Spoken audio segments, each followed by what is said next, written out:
Yes. चलो, question number 18 जो master question है उसमें डीटीए का क्वेश्चन है। बहुत ही एक क्वेश्चन है, एक क्वेश्चन में आपकी पूरी क्लैरिटी हो जाएगी। बस मैं आपको डीटीए में ना तो छोटी छोटी चीज़ें आपको ध्यान रखनी है, बस वो ध्यान रखना। बाकी इस डीटीए में कुछ ऐसा लोड वाला मामला नहीं है, और शॉर्ट शॉर्ट क्वेश्चन आता है यहाँ से। ठीक है ना, 6 से 8 मार्क्स का क्वेश्चन आपका बनता ही बनता है। देखो डीटीए में आपको क्या ध्यान रखना है कि अगर आप जिस कंट्री में डील कर रहे हो, लेट्स अज्यूम कि आप इंडिया इंडिया के आप रेजिडेंट हैं, एंड आप क्या कर रहे हो, यूएस में बिजनेस कर रहे हो। ठीक है, अब यूएस में बिजनेस कर रहे हो तो होगा क्या, आपकी यूएस में भी इनकम अर्न हो रही है ना, यूएस में इनकम अर्न हो रही है तो यूएस में भी गवर्नमेंट टैक्स ले रही है और इंडिया वाली भी टैक्स ले रही है, दो जगह टैक्स लग रहा है। राइट, तो यहाँ पर डीटीए का रिलेवेंस आता है कि अगर मान लो इंडिया और यूएस का अग्रीमेंट है, अग्रीमेंट, ठीक है ना, डबल टैक्सेशन अवॉइडेंस अग्रीमेंट, तब तो क्या होगा। और अगर मान लो no agreement, no such agreement, तो क्या होगा। अगर इंडिया और यूएस का अग्रीमेंट है तो उस अग्रीमेंट में क्या होता है, डीटीए के अंदर क्लॉज होता है कि सर आपको टैक्स एग्जेम्पशन मेथड मिलेगा, टैक्स एग्जेम्पशन या टैक्स क्रेडिट। अब ये होता क्या है, अगर अग्रीमेंट है तो इंडिया और यूएस में अग्रीमेंट है और उसमें लिखा हुआ है कि मान लो अगर कोई यूएस से इनकम अर्न कर रहा है तो यूएस गवर्नमेंट टैक्स नहीं लेगी, इंडियन गवर्नमेंट टैक्स लेगी, मतलब एक जगह टैक्स लगेगा, मतलब एक जगह एग्जेम्प्ट हो गया। Only tax at one place, ठीक है ना, या तो इंडिया में लग जाएगा या यूएस में लग जाएगा, ये उनका डीटीए में लिखा हुआ होता है। टैक्स क्रेडिट में क्या होता है, टैक्स एट बोथ प्लेस, ठीक है ना। बट रेजिडेंट कंट्री जैसे आप इंडिया के रेजिडेंट हो तो रेजिडेंट कंट्री आपको क्या दे देगी, टैक्स क्रेडिट दे देगी। ठीक है ना, कि जितना टैक्स आपने वहां पे किया है और इंडिया में उस डबली टैक्स इनकम पे, ये कह रहा है कि भाई डबली डबली टैक्स इनकम पे आपने वहां पे कितना टैक्स पे किया है और इंडिया में कितना टैक्स पे किया है, विच एवर इज लोअर वो आपको बेनिफिट मिल जाएगा, विच एवर इज लोअर वो आपको बेनिफिट मिल जाएगा। दैट इज टैक्स क्रेडिट, अगर ये डीटीए है तो टैक्स एग्जेम्पशन और टैक्स क्रेडिट। बट सर अगर मान लो मेरा और इंडिया और यूएस का डीटीए एग्रीमेंट नहीं है, डीटीए नहीं है, तो क्या करें, तो सर मेरे को नुकसान हो जाएगा, मेरे को तो यूएस में भी टैक्स देना पड़ेगा, इंडिया में भी टैक्स देना पड़ेगा, ना तो कोई बेनिफिट मिल रहा है यहाँ पे। नहीं, इंडियन गवर्नमेंट ने बोला है हम बेनिफिट देंगे, ठीक है ना। अगर अग्रीमेंट होता है तो उसे बायलेटरल रिलीफ बोला जाता है, बायलेटरल रिलीफ बोला जाता है, और अग्रीमेंट नहीं है तो यूनिलेटरल रिलीफ बोला जाता है। ठीक है ना, मेरी राइटिंग में मत जाना, आपको नहीं समझ आएगी, मैं थोड़ा फटाफट लिख रहा हूँ, ठीक है। यूनिलेटरल रिलीफ बोला जाता है। अब देखो यहां पर क्या होता है, अगर मान लो यूनिलेटरल रिलीफ में क्या होता है, same same as tax credit, same as tax credit, जो भी अपन ने देखा ना कि भाई यूएस में टैक्स दे दे, इंडिया में भी तेरे पे टैक्स लग जाएगा, बट हम जो भी डबली टैक्स इनकम होगी उस पर हम तेरे को बेनिफिट दे देंगे। अब ये टैक्स क्रेडिट निकाली कैसे जाती है, सिंपल है, टैक्स क्रेडिट कैसे होता है वो अभी हम देखेंगे। यहाँ पे एक चीज तो ये हो गई ध्यान रखने वाली। चलो अब दूसरी चीज आपको क्या ध्यान रखनी है, जब भी आप डबल टैक्सेशन अवॉइडेंस अग्रीमेंट का क्वेश्चन करो ना तो वहां पर जो सबसे मेन इंपॉर्टेंट चीज होती है टोटल इनकम। टोटल इनकम, इस टोटल इनकम को आपको दो पार्ट में सेग्रीगेट करना होता है कि टोटल इनकम में इंडियन इनकम कितनी है और फॉरेन इनकम कितनी है, फॉरेन इनकम कितनी है, क्योंकि इसी से ही तो तुम्हें आइडिया आइडिया होगा कि टोटल इनकम में टैक्स किस पे लगाओगे, इसी पे टैक्स लगेगा, है ना। तो तुम्हें यहां से पता पड़ेगा कि मेरी फॉरेन इनकम पे टैक्स, फॉरेन इनकम पे कितनी फॉरेन इनकम पे टैक्स लग रहा है और कितनी इंडियन इनकम पे टैक्स लग रहा है। सर कितनी फॉरेन इनकम पे टैक्स लग रहा है, ये क्यों चाहिए भैया, आपको टैक्स क्रेडिट के अंदर अगर क्रेडिट मिलनी है तो क्रेडिट किस पे मिलनी है, डबली टैक्स इनकम पे मिलनी है। तो डबली टैक्स इनकम यहीं से तो पता पड़ेगा, साहब मैंने यूएस के अंदर 10 लाख रुपए कमाए, ठीक है, अब ये मेरी टोटल इनकम है 15 लाख रुपए, 5 लाख रुपए मेरी इंडियन इनकम, 10 लाख रुपए मेरी फॉरेन इनकम, करेक्ट। तो मेरी डबली टैक्स इनकम कितनी है, 10, विच एवर इज लोअर, है ना, 10 is my doubly tax income. Let's assume कि मेरे को यहां पर कुछ डिडक्शन मिल जाता है, यूएस में कोई डिडक्शन नहीं मिलता है। मान लो मेरे यहाँ पे डबली टैक्स इनकम हो गई 7 लाख रुपए और टोटल ये हो गई 8 लाख रुपए। तो अब मेरे को टैक्स क्रेडिट कितने पे मिलेगा, 10 लाख पे या 7 लाख पे, 7 लाख। क्योंकि देखो यूएस में टैक्स लगा है 10 लाख पे, इंडिया में टैक्स लगा है 7 लाख में, कॉमन टैक्स कितनी इनकम पे लगा है, डबली डबली टैक्स इनकम, किस इनकम पे डबल टैक्स लगा है, 7 लाख पे, यहां पे भी टैक्स लगा है 7 लाख पे, वहां भी टैक्स लगा है, अरे 3 लाख पे तो एक ही जगह टैक्स लगा है, so that is not doubly tax income. So doubly tax income निकालना ही is the key important thing, अगर वो आपको निकालना आ गया कोई रोक नहीं सकता क्वेश्चन सही करने से, ठीक है। अब देखो ये कैसे निकालते हैं, सबसे पहले तो आपको क्या करना है, अपना जीटीआई निकालो, ठीक है, जीटीआई में से क्या करो, डिडक्शन स्लैश करो। अब एक यहां पर एक सबसे बड़ी इंपॉर्टेंट चीज जो आपको ध्यान रखना, जीटीआई आपकी जो होती है दैट इज इंडियन इनकम और फॉरेन, तो सबसे पहले जो डिडक्शंस आप लेस करोगे ना वो इंडियन इनकम में से लेस करोगे, ठीक है ना। Should be reduce always from Indian income, until and unless it is not connected with foreign income. ये चीज ध्यान रखना, Indian income until and unless it's not connected with foreign income. क्योंकि देखो अपने को क्या है, फॉरेन इनकम ज्यादा रखनी है ताकि हमें बेनिफिट ज्यादा मिले, टैक्स क्रेडिट ज्यादा मिले, है ना। तो सबसे पहले कभी भी आपको डिडक्शन मिल भी जाए ना तो उसे इंडियन इनकम से सेट ऑफ करो, फॉरेन इनकम से मत करना। मान लो ये देखो मेरी इंडियन इनकम इतनी है और फॉरेन इनकम है 5 लाख रुपए, मान लो मेरे को 2 लाख रुपए का डिडक्शन मिल रहा है, तो 15 माइनस मैं बोलूँगा 13 लाख। अब 13 लाख में मैं क्या करूँगा, सर मैंने 2 लाख यहाँ से सेट ऑफ कर ली, करो ही मत ना, अनटिल एंड लेस ये 2 लाख 5 लाख से कनेक्टेड ना हो तब तक आप उसमें से लेस मत करो, आप यहाँ से लेस करो। तो 10 लाख माइनस 2 लाख, तो आप ये 13 में क्या बोलोगे, 8 लाख इंडियन इनकम है और 5 लाख फॉरेन इनकम। तो ये आपको निकालना आना चाहिए, बस ये निकल गया ना गेम खत्म, कुछ भी नहीं है। अब मेरी डब्ल्यू टैक्स इनकम कितनी है वो मुझे यहाँ से आइडेंटिफाइड करना पड़ेगा, 5 और फॉरेन में कितनी इनकम पे टैक्स लगाए उसके अकॉर्डिंग मुझे देखना पड़ेगा, ठीक है। चलो आराम से करो, अभी ये क्वेश्चन कर रहे हैं अपन, पूरा क्लियर हो जाएगा अभी। बस ये 2 चीज़ें ध्यान रखनी है, पहला आपका कैसे होगा। अच्छा टैक्स एग्जम्पशन मेथड में ना कंफ्यूज मत होना, अगर टैक्स एग्जम्पशन मेथड आ जाता है तो वहाँ क्वेश्चन में गिवन होगा कि यहाँ पर यूएस में टैक्स ले लिया गया है, जब यूएस में टैक्स ले लिया गया है तो इंडिया में उसे कंसीडर करना ही मत, इनकम में कंसीडर ही मत करना, ठीक है ना, क्योंकि टैक्स एग्जम्पशन है, एक जगह टैक्स लगेगा एज पर DTA। और अगर मान लो यूएस में टैक्स नहीं लगा तो इंडिया में टैक्स लग जाएगा, सिंपल है, एक जगह टैक्स लगेगा नॉर्मल तरीके से, कोई आपको टेंशन लेने का जरूरत नहीं है। यहाँ ध्यान रखना टैक्स क्रेडिट, बस यहाँ आपको थोड़ा सा अलर्ट रहना है और यहाँ आपको अलर्ट रहना है, 2 चीज़ें हैं। चलो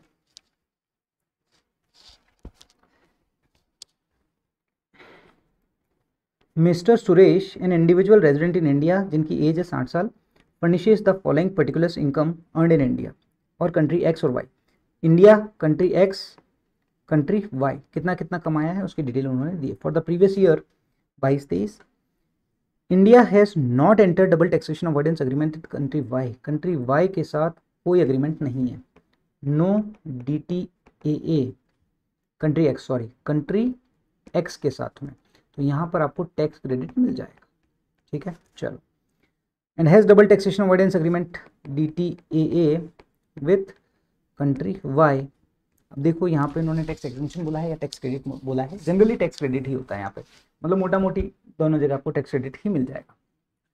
अब देखो इनकम फ्रॉम प्रोफेशन 8 लाख रुपए, agriculture income in country x 60,000 रुपये। देखो एग्रीकल्चर इनकम जो होती है ना, अगर इंडिया में अगर आपने कमाई हो ना तो एग्जेम्प्ट होती है, अदरवाइज एग्जेम्प्ट नहीं होती, ये चीज़ ध्यान रखना। Dividend income from company incorporated in country Y 1.5 lakh रुपए, royalty income from literacy book from country X, यहाँ ध्यान रखना रॉयल्टी इनकम आपको लिटरेरी बुक जो होती है 6 लाख रुपए की मिली है। अब देखो मैंने आपको क्या बोला था कि अनटिल एंड अनलेस कोई डिडक्शन डायरेक्टली कनेक्टेड ना हो, अगर मान लो आपको जो रॉयल्टी मिली है अगर आप 6 महीने में रिपैट्रिएट कर लेते हो इन इंडिया, है ना, अगर 6 महीने में आप इंडिया में ले लेते हो तो आपको 3 लाख रुपए का बेनिफिट मिल जाता है QQB, राइट। तो वो QQB it is connected with this 6 lakh rupees. तो जब भी आप अपनी टोटल इनकम कैलकुलेट करोगे ना तो वहाँ ये रॉयल्टी जो आप डिडक्शन ले रहे हो QQB का वो कनेक्टेड होगा फॉरेन इनकम से, तो फॉरेन इनकम से ही लेस होगा, वो फॉरेन इनकम से लेस होगा। अगर मान लो कनेक्टेड नहीं होता तो हम क्या करते, हम नॉर्मल इंडियन इनकम से लेस करते, ठीक है, ये चीज़ ध्यान रखना। Expenses incurred for the earning royalty, तो आपकी नेट रॉयल्टी कितनी होगी 5 लाख रुपए। Business loss in country Y 65,000 रुपये। Rent from house situated in country Y 2,40,000 रुपये। Municipal tax in respect of house property country Y 10,000 रुपये, ठीक है ना। चलो तो ये आप देखो रेंट आपको मिल रहा है 2,40,000 रुपये, म्यूनसिपल टैक्सेस आपने पेड किए हैं 10,000 रुपये। तो आप जब हाउस प्रॉपर्टी की इनकम कैलकुलेट करोगे, आपके अपन जब टोटल इनकम कैलकुलेट करेंगे, this is the house property का इनकम। हाउस प्रॉपर्टी का इनकम में क्या होता है, जो भी आपका रेंट है minus municipal taxes minus 30% NAV का, है ना। तो बस इस तरीके से आपका ये कैलकुलेट हो जाएगा।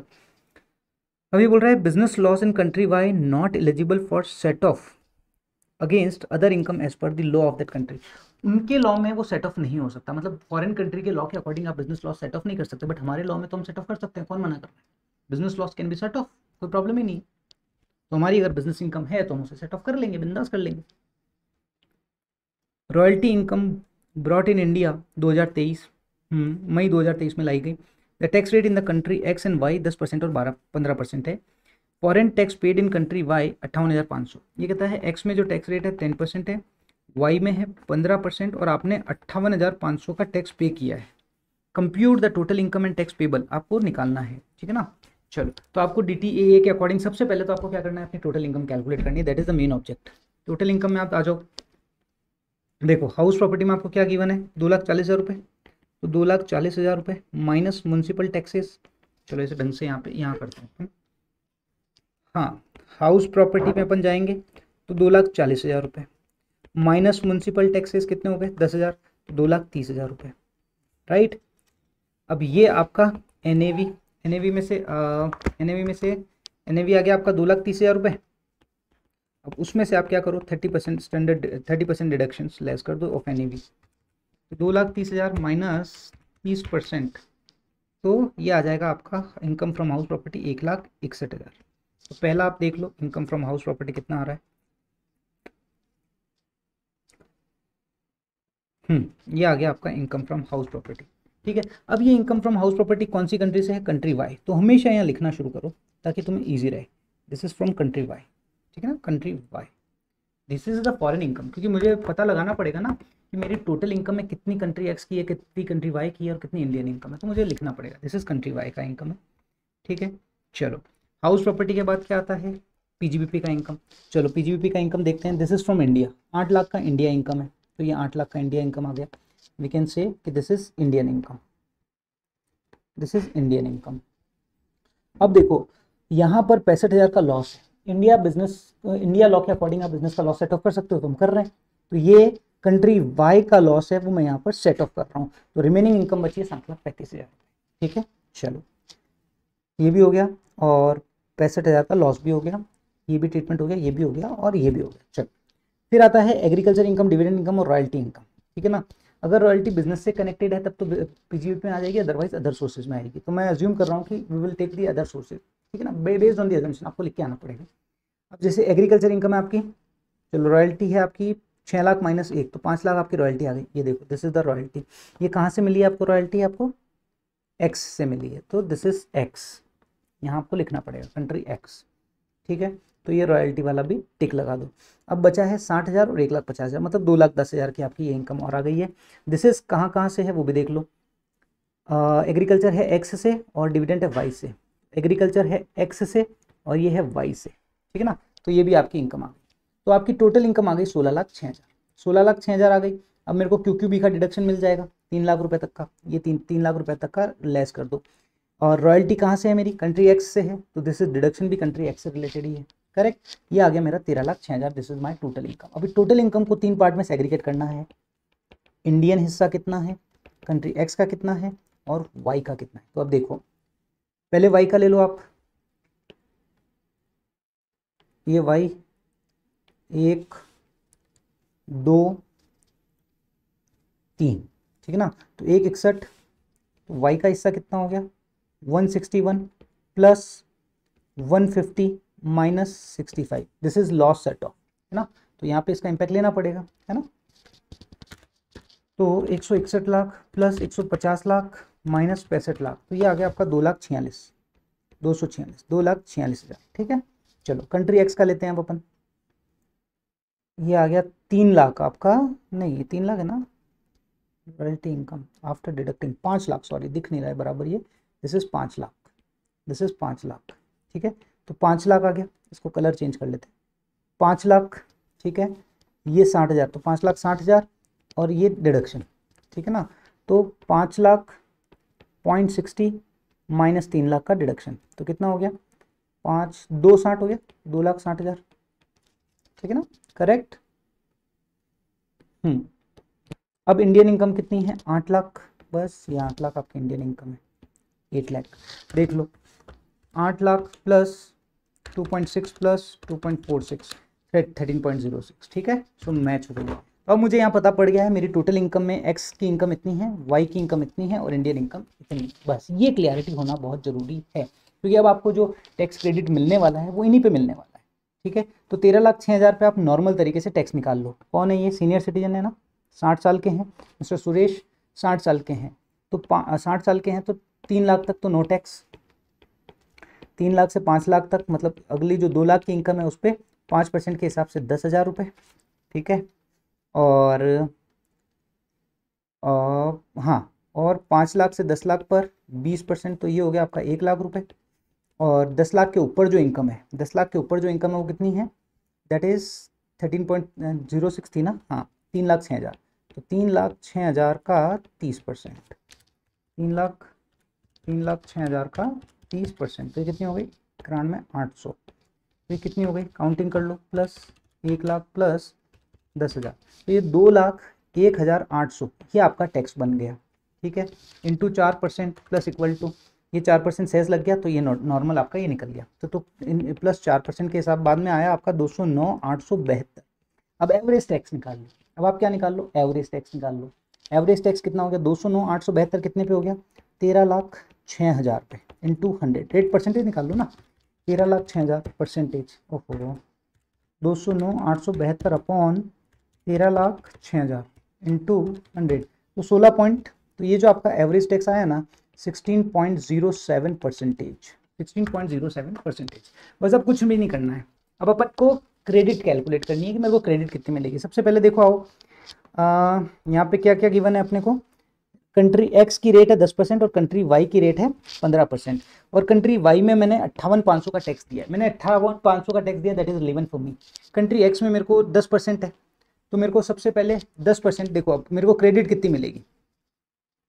क्रेडिट के लिए आप यहाँ पर आ जाओ, आपका जो भी टैक्स है ना, अब अपने को क्रेडिट देखनी है। सबसे पहले क्रेडिट देखो, बायलेटरल रिलीफ है तो सेक्शन 90 और 90A में आ जाएगी, यूनिलेटरल है तो 91 में आ जाएगी। मतलब कंट्री वाई के साथ आपका डीटीए नहीं था या कंट्री एक्स के साथ नहीं था, कंट्री एक्स के साथ आपका डीटीए नहीं था, तो वहाँ आपको 91 में रिलीफ मिलेगी, तो उसे टैक्स क्रेडिट मिलेगी। कितनी मिलेगी, 10% और 16.07, which ever is lower, 10% on doubly tax income. Doubly tax income कितनी है, 260 एक्स की, 260, तो 260 का 10% मतलब 26,000 का आपको ये एक तो क्रेडिट मिल गया। क्लियर, समझ आ रहा है यहाँ तक, कोई प्रॉब्लम नहीं है, फास्ट तो नहीं जा रहा ना मामला। ठीक है। अब आ जाओ, अब देखो ये आप बोल रहे हो उसे 2,60,000, अगर आप ऐसे एक्स की इनकम निकालोगे ना तो आपकी इनकम कितनी आ रही है, ऐसे 60,000 तो ये हो गई एक्स की, एक 60,000 ये हो गई, एक 6 लाख हो गई, मतलब इवन ज़्यादा ही हो रही है। ठीक है ना, तो ज़्यादा ही हो रही है। अपन तो जो इंडिया वाली ले रहे हैं वो बराबर है, ये जो हमने यहाँ लिया ना डिडक्शन वगैरह कंसिडर करने के बाद 260, दैट इज ओके। ठीक है 260, चलो अब देखो वाई का इनकम कितना है, 246। ठीक है ना, तो वाई पे अपने को क्रेडिट मिल जाएगा, वाई पे कितना मिल जाएगा, 246। तो 246 का उन्होंने कितना टैक्स दिया हुआ है, 58,500। 246 का इंडिया पे अगर मैं टैक्स लगाऊं, इंडिया की रेट जो है उसके अकॉर्डिंग, तो वो आता है 246 इंटू 16.07%, ये आता है 39,532, 39,532, और उन्होंने पे किया था 58,500, विच एवर लोअर वो आपको क्रेडिट मिल जाएगा। तो 39,532 का आपको यहाँ पर क्रेडिट मिल जाएगा, दैट्स इट। तो इस तरीके से आपका फाइनल अमाउंट निकल जाएगा। तो डीटीए में ये क्वेश्चन आपका आराम से हो जाएगा, कोई प्रॉब्लम नहीं है इतनी। ठीक है, तो बस आपको मेन जो 2-3 चीज़ें हैं वो मैंने आपको बता दी, ये ध्यान रखने वाली, जीटीआई और टोटल इनकम, दैट्स इट, वो इंपॉर्टेंट चीज़ें हैं, उसके बाद कोई प्रॉब्लम नहीं है। ठीक है ना, इसके बाद में आपको क्वेश्चन मिल जाएगा 18 है ना ये, तो 19-20 जिसमें असेसमेंट पूरा कंप्लीट हो जाएगा, इनकम टैक्स ऑथोरिटीज पूरा कंप्लीट हो जाएगा, और 21वां क्वेश्चन है वो मैं बाद में सेपरेटली अपलोड कर दूंगा। 21वें क्वेश्चन के अंदर कैपिटल गेन वाला पार्ट है, वो मैं आपको सेपरेटली अपलोड कर दूंगा, सो एंजॉय। और ये जो क्वेश्चन है ना, मैं बोल रहा हूँ सीरियसली, 21 क्वेश्चन बहुत अच्छे क्वेश्चन हैं, एग्जाम टाइम में इनको करके चल जाओ, कहीं कोई लोड लेने की जरूरत नहीं है। इसके बाद में मैं एक प्लान कर रहा हूँ आप सभी के लिए 1 पेज या 2 पेज चैप्टर थोड़ा सा मेरे को कोशिश करूंगा कि मैं अभी लग जाऊं, ताकि आपको फटाफट से दे पाऊँ। मैं 15 या 20 के पहले आपको दे दूंगा ना, तो 15 के पहले दे दूंगा तो आपके लिए हेल्प होगी। तो कोशिश यही है मैं 15 के पहले कर लूँ। ठीक है, तो अब मैं सिर्फ जैसे मेरी क्वेश्चन आंसर सीरीज कंप्लीट होगी, मैं फुल फ्लैश इसी पे लग के आपके लिए वो 1 या 2 पेज स्ट्रेटेजी बना दूंगा। ठीक है, ताकि आपको हेल्प मिल पाए एग्जाम। Thank you. इससे कनेक्टेड है नेक्स्ट 19 और 20, तो बने रहिएगा इस वीडियो में। Thank you. अच्छा, लाइक करिएगा, शेयर करिएगा, सब्सक्राइब करिएगा। गणपति बप्पा मोरिया। चलो आज अपन शुरू कर रहे हैं क्वेश्चन 19। ठीक है ना, असेसमेंट प्रोसीजर वाला। अब यहाँ पर क्वेश्चन 19, यहाँ पूरा असेसमेंट आपका क्लोज हो जाएगा इसी क्वेश्चन के अंदर। चलो शुरू करें। देखो यहाँ पे इन्होंने क्या बोला है, state with the reason whether the return of income is to be filed in following cases for the assessment year 23-24। ये कहता है कि सर 23-24 मतलब क्या हो गया, प्रीवियस ईयर 22-23। ये बोलता है सर प्रीवियस ईयर 22-23 के लिए हमें रिटर्न फाइल करना चाहिए या नहीं करना चाहिए। चलो इस क्वेश्चन को सॉल्व करने से पहले हम कंडीशंस देख लेते हैं कि कब हमें रिटर्न फाइल करना जरूरी है। मैंने आपको बताया था रिटर्न फाइलिंग किस किस को रिटर्न फाइल करना जरूरी है। मैंने आपको बताया था A, B, सी और डी। अगर आप चार में से किसी भी कंडीशन में फॉल हो जाते हो तो यस आपको रिटर्न फाइल करना जरूरी है। ए के अंदर क्या है, अगर मान लो आप कंपनी हो या आप फर्म हो तो ऑलवेज आपको रिटर्न फाइल करना जरूरी है। एनी अदर, अदर के केस में अगर एडजस्टेड टोटल इनकम अगर बेसिक एग्जेम्पशन लिमिट से ज़्यादा है तो रिटर्न फाइल करना ज़रूरी है। सर ये एडजस्टेड टोटल इनकम क्या होता है? टोटल इनकम में अगर आपने 80C से 80U का डिडक्शन लिया हुआ है तो वो एड बैक कर दो, ठीक है। और इसी तरीके से अगर आपने 54 की सीरीज की कोई अगर एग्जेम्पशन ली हुई है तो उसे एड बैक कर दो। ये जो आएगा this is adjusted total income. अगर ये बेसिक एग्जेम्पशन लिमिट से ज़्यादा है, राइट, तो यस आपको रिटर्न फाइल करना पड़ेगा। दूसरा जो सिनेरियो आता है वो बोलता है कि अगर आप आरओआर हो, दूसरा एक दूसरी कैटेगरी, अगर आप आरओआर हो and you are the beneficial owner और beneficiary of any assets located outside India, उस केस में आपको रिटर्न फाइल करना पड़ेगा। या you are signature authority of any account located outside India, उस केस में आपको रिटर्न फाइल करना पड़ेगा। सी में क्या बोला गया है कि अगर मान लो आपका इलेक्ट्रिसिटी एक्सपेंसेस 1 लाख रुपए से ज़्यादा है, फॉरेन ट्रेवल अगर आपका 2 लाख रुपए से ज़्यादा है, और करंट अकाउंट में जो डिपॉजिट है आपका ड्यूरिंग द ईयर अगर वो 1 करोड़ से ज़्यादा है तो उस केस में आपको रिटर्न फाइल करना पड़ेगा। अगर आप किसी भी एक कैटेगरी में फॉलो हो जाते हो तो यस आपको रिटर्न फाइल करना होता है। डी कैटेगरी में इन्होंने क्या बोला है, डी कैटेगरी में उन्होंने बोला है कि अगर आपका सेविंग अकाउंट में डिपॉजिट 50 लाख और मोर, यहाँ थोड़ा सा ध्यान रखना, 50 और मोर, 50 लैक्स और मोर, ठीक है, आपका ड्यूरिंग द ईयर टीडीएस और टीसीएस 25,000 या ज़्यादा, ठीक है। और अगर आपका बिजनेस है तो बिजनेस के केस में आपका टर्नओवर 60 लाख से ज़्यादा है, और प्रोफेशन के केस में अगर आपका टर्नओवर 10 लाख से ज़्यादा है तो आपको रिटर्न फाइल करना पड़ेगा। अच्छा एक चीज़ यहाँ ध्यान रखना, अगर सीनियर सिटीजन हो तो 50 के, सीनियर सिटीजन, ठीक है, ये चीज़ ध्यान रखना। तो इन केस में आपको रिटर्न फाइल करना ज़रूरी है। चलो आपको समराइज छोटे से तरीके से बता देता हूँ। एनी अदर केस, तो सी ए ने दहाड़ लगाई, रॉर है ना, रॉर आर ओ आर, अपन तो ऐसे ही याद करेंगे। सी ए ने दहाड़ लगाई कि भैया ईएफसी पे एसटीटी नहीं लगना चाहिए या लगना चाहिए, व्हाटएवर, ईएफसी पे एसटीटी मत लगाओ, है ना, ईएफसी पे एसटीटी मत लगाओ। तो सी ए ने रॉर करी कि ईएफसी पे एसटीटी मत लगाओ, तो ये हो गया आपका, ठीक है ना। सी ए मतलब कंपनी और firm, any other, R O R आपका आई गया है, ईएफसी इलेक्ट्रिक, फॉरेन और current account, STT saving, TDS TCS, और आपका ये आ जाता है टर्नओवर। चलो अब अपन इस क्वेश्चन को सॉल्व करते हैं। मिस्टर एक्स रेजिडेंट इंडिविजुअल जिनकी एज है 80 साल, हैज ए टोटल इनकम 2,85,000 है, ठीक है, इनकी टोटल इनकम इज 2,85,000, ठीक बात है। हैज क्लेम डिडक्शन ऑफ 1,50,000, इन्होंने टोटल इनकम में 80C से 80U का डिडक्शन लिया है तो एड बैक कर दो, 1.50 एड बैक कर दो। अपन बोलते हैं ना total income, adjusted total income, तो टोटल इनकम में अगर आपने 80C से 80U का डिडक्शन लिया है तो एड बैक कर दो, 54 का एग्जेम्पशन लिया है तो एड बैक कर दो। और long term capital gain of 80,000 is not taxable by virtue of exemption available. देखो ये जो 112A का जो एग्जेम्पशन है, ये कहता है कि एग्जेम्पशन होती है ना 112A की, in excess of 1 lakh will be taxable, तो 80,000 उनका टैक्सेबल नहीं हुआ, that is not a matter भाई, वो टैक्स पर्पज के लिए टैक्सेबल नहीं हुआ, बाकी टोटल इनकम का तो पार्ट है, और ये कोई एग्जेम्पशन तो है नहीं, 54 की एग्जेम्पशन तो है नहीं, तो इसमें कोई इम्पैक्ट हमें नहीं करना है। तो अभी हमारा इनकम कितना हो जाता है 2.85 plus 1.5, this is 4.35, this is adjusted total income. क्या ये बेसिक एग्जेम्पशन लिमिट से ज़्यादा है? आप बोल रहे हो हाँ सर 2.5 लाख से ज़्यादा है, बट यहाँ आपको ध्यान रखना पड़ेगा ही इज रेजिडेंट इंडिविजुअल और जिसकी एज है 80 साल, तो इसकी जो बेसिक एग्जेम्पशन लिमिट है वो कितनी हो जाएगी 5 लाख रुपए। तो यहाँ पर ये बेसिक एग्जेम्पशन लिमिट से ज़्यादा नहीं है, तो इसको रिटर्न फाइल करने की जरूरत नहीं है। नेक्स्ट ये क्या बोलना चाह रहा है, would your answer change if mister x has incurred 1,05,000 towards payment of the electricity bill? Sir A category में तो फॉल नहीं हो रहा है, बी कैटेगरी में फॉल हो रहा है क्या? सर बी कैटेगरी में क्या होता है आरओआर बेनिफिशियल ऑनर, वहां पे भी फॉल नहीं हो रहा है। सी कैटेगरी में फॉल हो रहा है क्या? यस। अगर किसी भी कैटेगरी में फॉल हो जाता है तो आपको रिटर्न फाइल करना पड़ेगा, ठीक है। तो यस हमने यहाँ देखा था इलेक्ट्रिसिटी एक्सपेंसेस अगर आपका 1 लाख से ज्यादा हो तो आपको रिटर्न फाइल करना पड़ेगा, तो यस यहाँ पर इनको रिटर्न फाइल करना पड़ेगा। I hope this is clear. चलो next, ABC partnership form, partnership form को सर लॉस है, सर लॉस है, क्या रिटर्न फाइल करने की जरूरत है, इनकम तो है ही नहीं। सर याद करो कंपनी और पार्टनरशिप फॉर्म, ठीक है ना, कंपनी और पार्टनरशिप फॉर्म को रिटर्न फाइल करना जरूरी है, ठीक है ना। चलो तो यहाँ इनको तो रिटर्न फाइल करना ही पड़ेगा, चाहे लॉस हो, चाहे इनकम हो, चाहे कुछ भी ना हो, ठीक है ना। Yes. A registered association eligible for exemption under section 1023B has income from house property 2,60,000.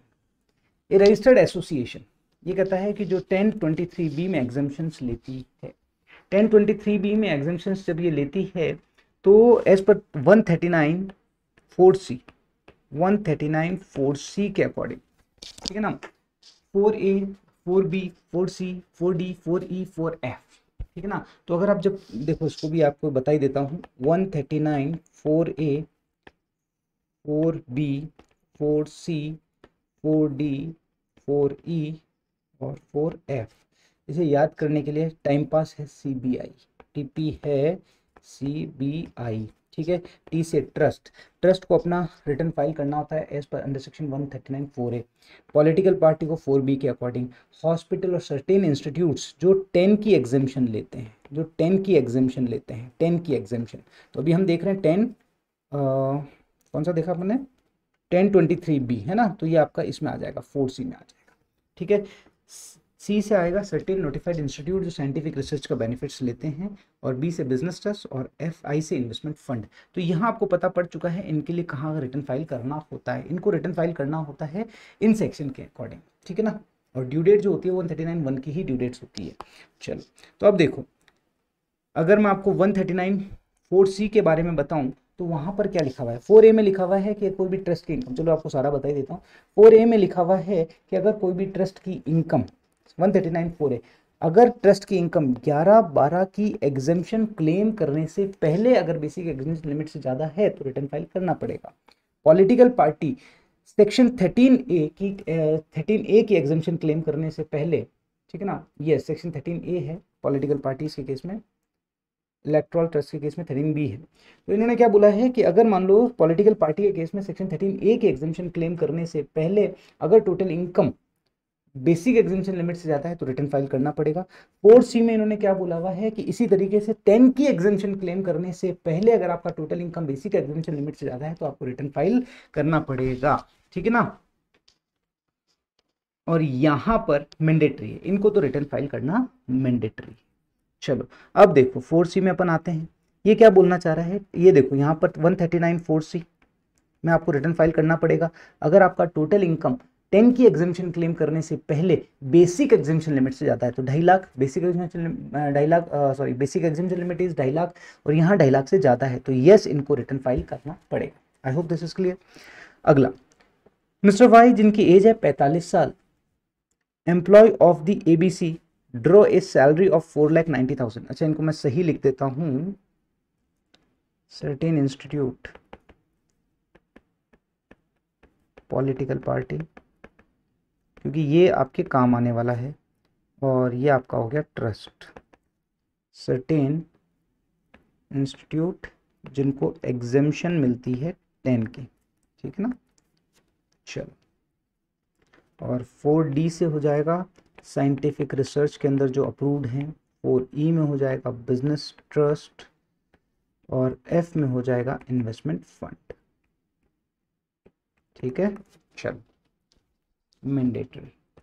Mandatory return file, ठीक है। हाँ जी, तो अभी अपन आते हैं अगला, ये कहता है मिस्टर वाई जिनकी एज है 45 years, employ of ABC limited, draw a salary of 4,90,000 and has income from fix deposit 10,000 rupees. अच्छा, 45 साल के हैं, उनका टोटल इनकम आपका यहाँ पर अगर आप कैलकुलेट करोगे तो कितना आएगा, यहाँ पर अपन यहीं देख लेते हैं इसको। देखो, सैलरी इनकम है आपकी 490, सैलरी इनकम में आपको 50,000 रुपये का स्टैंडर्ड डिडक्शन मिल जाता है, तो ये तो हो गई आपकी 4,40,000, और 10,000 आपका FD का इंटरेस्ट है जो IFOS की इनकम हो जाएगा 10,000 रुपये, 4,50,000। अगर आप यहाँ पर कोई डिडक्शन लेना चाहो तो कौन सी डिडक्शन ले सकते हो, आपको कोई डिडक्शन नहीं मिलेगी, क्योंकि अगर आप 45 साल के हो, अगर आपका सेविंग अकाउंट में इंटरेस्ट होता तो यस आपको 80TTA का बेनिफिट मिल जाता, बट ये जो इंटरेस्ट है वो एफडी पर है, आपको बेनिफिट नहीं मिलेगा। बट अगर यहाँ पर सीनियर सिटीजन होता तो नो डाउट 80TB में 50,000 रुपये तक का बेनिफिट मिल जाता है, तो यहाँ पर 10,000 रुपये का बेनिफिट मिल जाता, क्योंकि 80TB में चाहे सेविंग अकाउंट हो या फिक्स डिपॉजिट इररिलेवेंट आपको बेनिफिट मिल जाता है। ये चीज़ ध्यान रखना, ये बड़ा कंफ्यूजिंग होता है सभी के लिए। तो यहाँ आपको कोई डिडक्शन भी नहीं है, तो 4,50,000 इज योर इनकम। क्या आपका, अब यहाँ पर आप देखो एडजस्टेड टोटल इनकम, आपकी जो भी टोटल इनकम है, अगर आपने एटीसी से एटीयू का डिडक्शन लिया है नहीं है तो कोई प्रॉब्लम नहीं है, 54 का एग्जाम्शन लिया नहीं है तो adjusted total income is greater than basic exemption limit, yes आपको रिटर्न फाइल करना पड़ेगा। I hope this is clear. चलो, Amar deposited 50 lakh in saving account, Amar deposited 50 lakh in saving account. ये देखो, अगर आपने सेविंग अकाउंट में 50 लाख और मोर डिपॉजिट किया है, तो सर मैंने तो 50 लाख डिपॉजिट किया है, तो यहाँ लिखा हुआ ही है 50 लाख या उससे ज़्यादा आपको रिटर्न फाइल करना पड़ेगा। तो यस, इस केस में आपको रिटर्न फाइल करना पड़ेगा। फिर आता है श्रीमती कांति engaged in the business of growing, curing, roasting and grounding of coffee after mixing chicory has a total income of 6 lakh from his business। देखो, ग्रोइंग, क्योरिंग, रोस्टिंग और ग्राउंडिंग, अब एक चीज ध्यान रखना, टी, कॉफी, रबर, अगर आपको आइडिया हो कंपोजिट इनकम के केस में तो मैं यहां बता देता हूं। कंपोजिट इनकम, कंपोजिट इनकम में रूल 7A, रूल 7A होता है फॉर रबर, रूल 7B होता है फॉर कॉफी और रूल 8 होता है फॉर टी। ठीक है ना। कॉफी में रबर में क्या होता है, रबर में है 65-35, 65 विल बी और agriculture and 35 will be non agriculture income. Coffee में क्या है, कॉफी में दो सिचुएशन है, ग्रोन और क्योर्ड, ग्रोन, क्योर्ड, रोस्टेड और ग्राउंडेड। ठीक है ना। तो अब यहां पर देखो, यहां आप कैसे इस चीज को ध्यान रखोगे। ठीक है, यहां पर देखो 2 ही हैं और यहां पर 4 हैं। ठीक है, 2 ही है मतलब 25% will be the non agriculture income, 2 ही है इसलिए 25% will be the non agriculture income और 75% will be the agriculture income. यहाँ 4 है तो 40% will be the non agriculture income, 60% will be the agriculture income और टी के केस में 60-40। ये रेशो आपको यहाँ पर ध्यान रखना है। ठीक है, ये कौन सा तरीका हुआ सर, ऐसा ही है ये तो। ठीक है,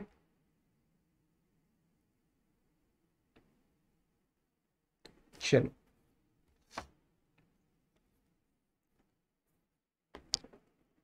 तो यहाँ पर अब आप देखो, मैं आपको क्या पूरा ही रिकॉल करा रहा हूँ, एक एक चीज़ एक क्वेश्चन के साथ में पूरा कंसेप्ट से आपके रिकॉल हो रहे हैं।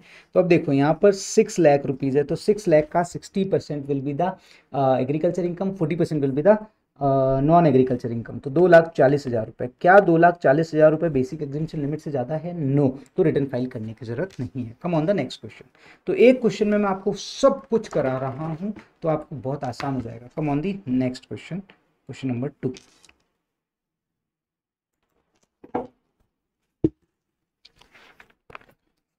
यस, अपन 19B पे स्टार्ट करते हैं। 19B क्या बोलता है देखो,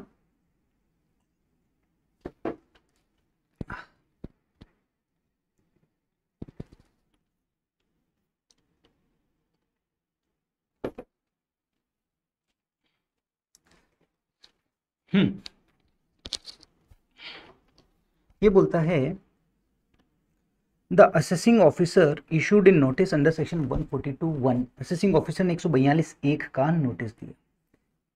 अगर आपको आइडिया हो तो मैंने आपको बताया था कि जैसे ही आपका रिटर्न फाइलिंग का काम कंप्लीट हो जाता है, अगर डिपार्टमेंट आपका असेसमेंट करना चाहता है तो वो चेक करता है आपने रिटर्न फाइल किया है या नहीं किया। ठीक है, अगर आपने रिटर्न फाइल नहीं किया तो 142(1)(1) का नोटिस इशू करके आपको रिटर्न फाइलिंग का बोल सकता है।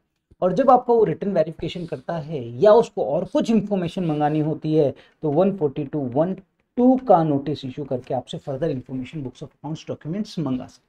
ठीक है, चलो तो ये कहता है 142(1) का नोटिस इशू किया on 24th December 2023, calling upon him to file return of income for the assessment year 23-24। Assessment year 23-24 मतलब 22-23, बिल्कुल ठीक बात है। उन्होंने आपका नोटिस इशू किया 24 दिसंबर को, ठीक है। In response to the said notice the assessee furnished return of loss. आपने क्या किया, आपने रिटर्न फाइल नहीं किया था तो इन्होंने बोला साहब रिटर्न फाइल करो, है ना।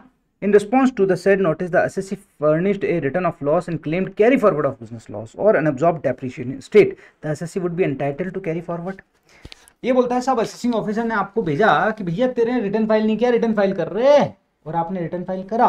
आपने रिटर्न फाइल किया, आपने बोला और मेरा तो लॉस है, ये लो मेरे को लॉस का बेनिफिट दो, मेरे को अनएब्जॉर्ब डेप्रिसिएशन का बेनिफिट दो, अनएब्जॉर्ब मतलब मेरा लॉस है एक तो वो बेनिफिट दो, कैरी फॉरवर्ड करो बिजनेस लॉस को, और मेरा अनएब्जॉर्ब जो डेप्रिसिएशन है वो भी आप मुझे बेनिफिट दो, मतलब डेप्रिसिएशन का भी बेनिफिट दो। बताओ क्या हो सकता है। एज पर सेक्शन 139(3) लॉस का बेनिफिट आप तभी ले सकते हो जब आपने 139(1) के अकॉर्डिंग जो ड्यू डेट है उसके पहले पहले रिटर्न फाइल कर लिया। अगर आपने ड्यू डेट के पहले पहले रिटर्न फाइल नहीं किया है तो आप लॉस का बेनिफिट नहीं ले सकते, लॉस को कैरी फॉरवर्ड नहीं कर सकते। बट डेप्रिसिएशन के केस में ऐसी कोई रेस्ट्रिक्शन नहीं है, डेप्रिसिएशन यस आप कैरी फॉरवर्ड कर सकते हो। 139(3) अगर आप देखोगे तो वहां पर क्या बोला गया है, देखो इसे मैं 139(3) यही समझा देता हूँ।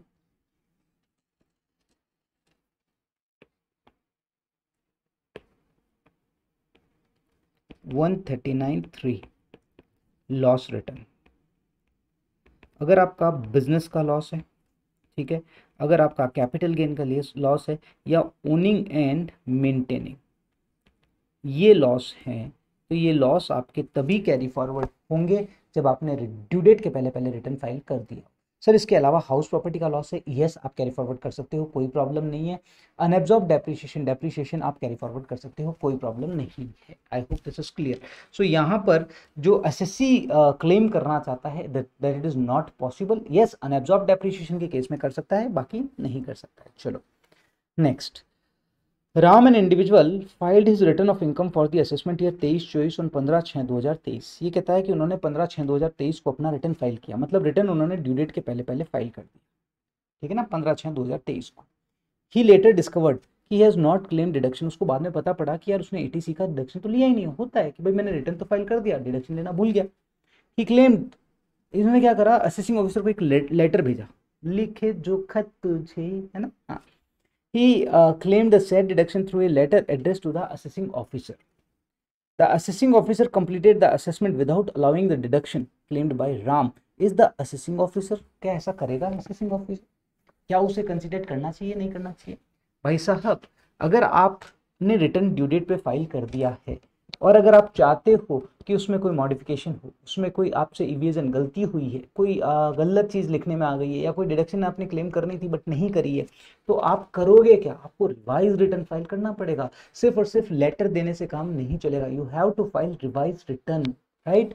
सो यहाँ पर आप सिर्फ लेटर दे रहे हो और एसएससी ऑफिसर से एक्सपेक्ट कर रहे हो कि वो आपको एटीसी का बेनिफिट दे दे, किसी हाल में नहीं मिलेगा। In case if you want to claim deduction then you have to file revise return before that due date. और रिवाइज रिटर्न फाइल करने की ड्यू डेट क्या है, रिवाइज रिटर्न फाइल करने की जो ड्यू डेट है 139(5) के अकॉर्डिंग वो क्या है, वो है before completion of 3 month prior to end of relevant assessment year, 3 month prior to end of relevant assessment year, और before completion of assessment whichever is earlier, उसके पहले पहले आपको रिवाइज करवाना पड़ेगा। I hope this is clear. चलो so एओ ने जो किया है एकदम परफेक्ट किया है, वो बेनिफिट नहीं देगा, सिर्फ और सिर्फ आपके लेटर की बिहाफ पे बेनिफिट नहीं देगा। अगर आप रिवाइज रिटर्न फाइल करते यस आपको बेनिफिट मिल जाता। चलो, examine whether the assessing officer has power to make any adjustment to the income disclosed by SSC in the return of income in the processing under section 143(1). 143(1) का जो proceeding होता है ना, दैट इज जैसे ही आप रिटर्न फाइल करते हो उसका एक ऑटोमेटेड चेक होता है, this is the automated check, automated check, ठीक है ना। ऑटोमेटेड चेक में मैनुअल इंटरप्शन नहीं होता है, मतलब मैनुअल इंटरफेयर होता ही नहीं है। तो असेसिंग ऑफिसर अगर 143(1) में कोई चेंजेस करना चाहता है पॉसिबल ही नहीं है भाई साहब, क्योंकि यहाँ पे मैनुअल इंटरप्शन तो है ही नहीं, कर ही नहीं सकता है वो कोई एडजस्टमेंट। वो तो क्या होता है, यहाँ जो एडजस्टमेंट होते हैं कौन कौन से होते हैं, अगर कोई अर्थमेटिकल एरर है, अर्थमेटिकल एरर है तो उसका एडजस्टमेंट होगा, ठीक है। कोई आपका इनकरेक्ट क्लेम है तो उसका एडजस्टमेंट होगा।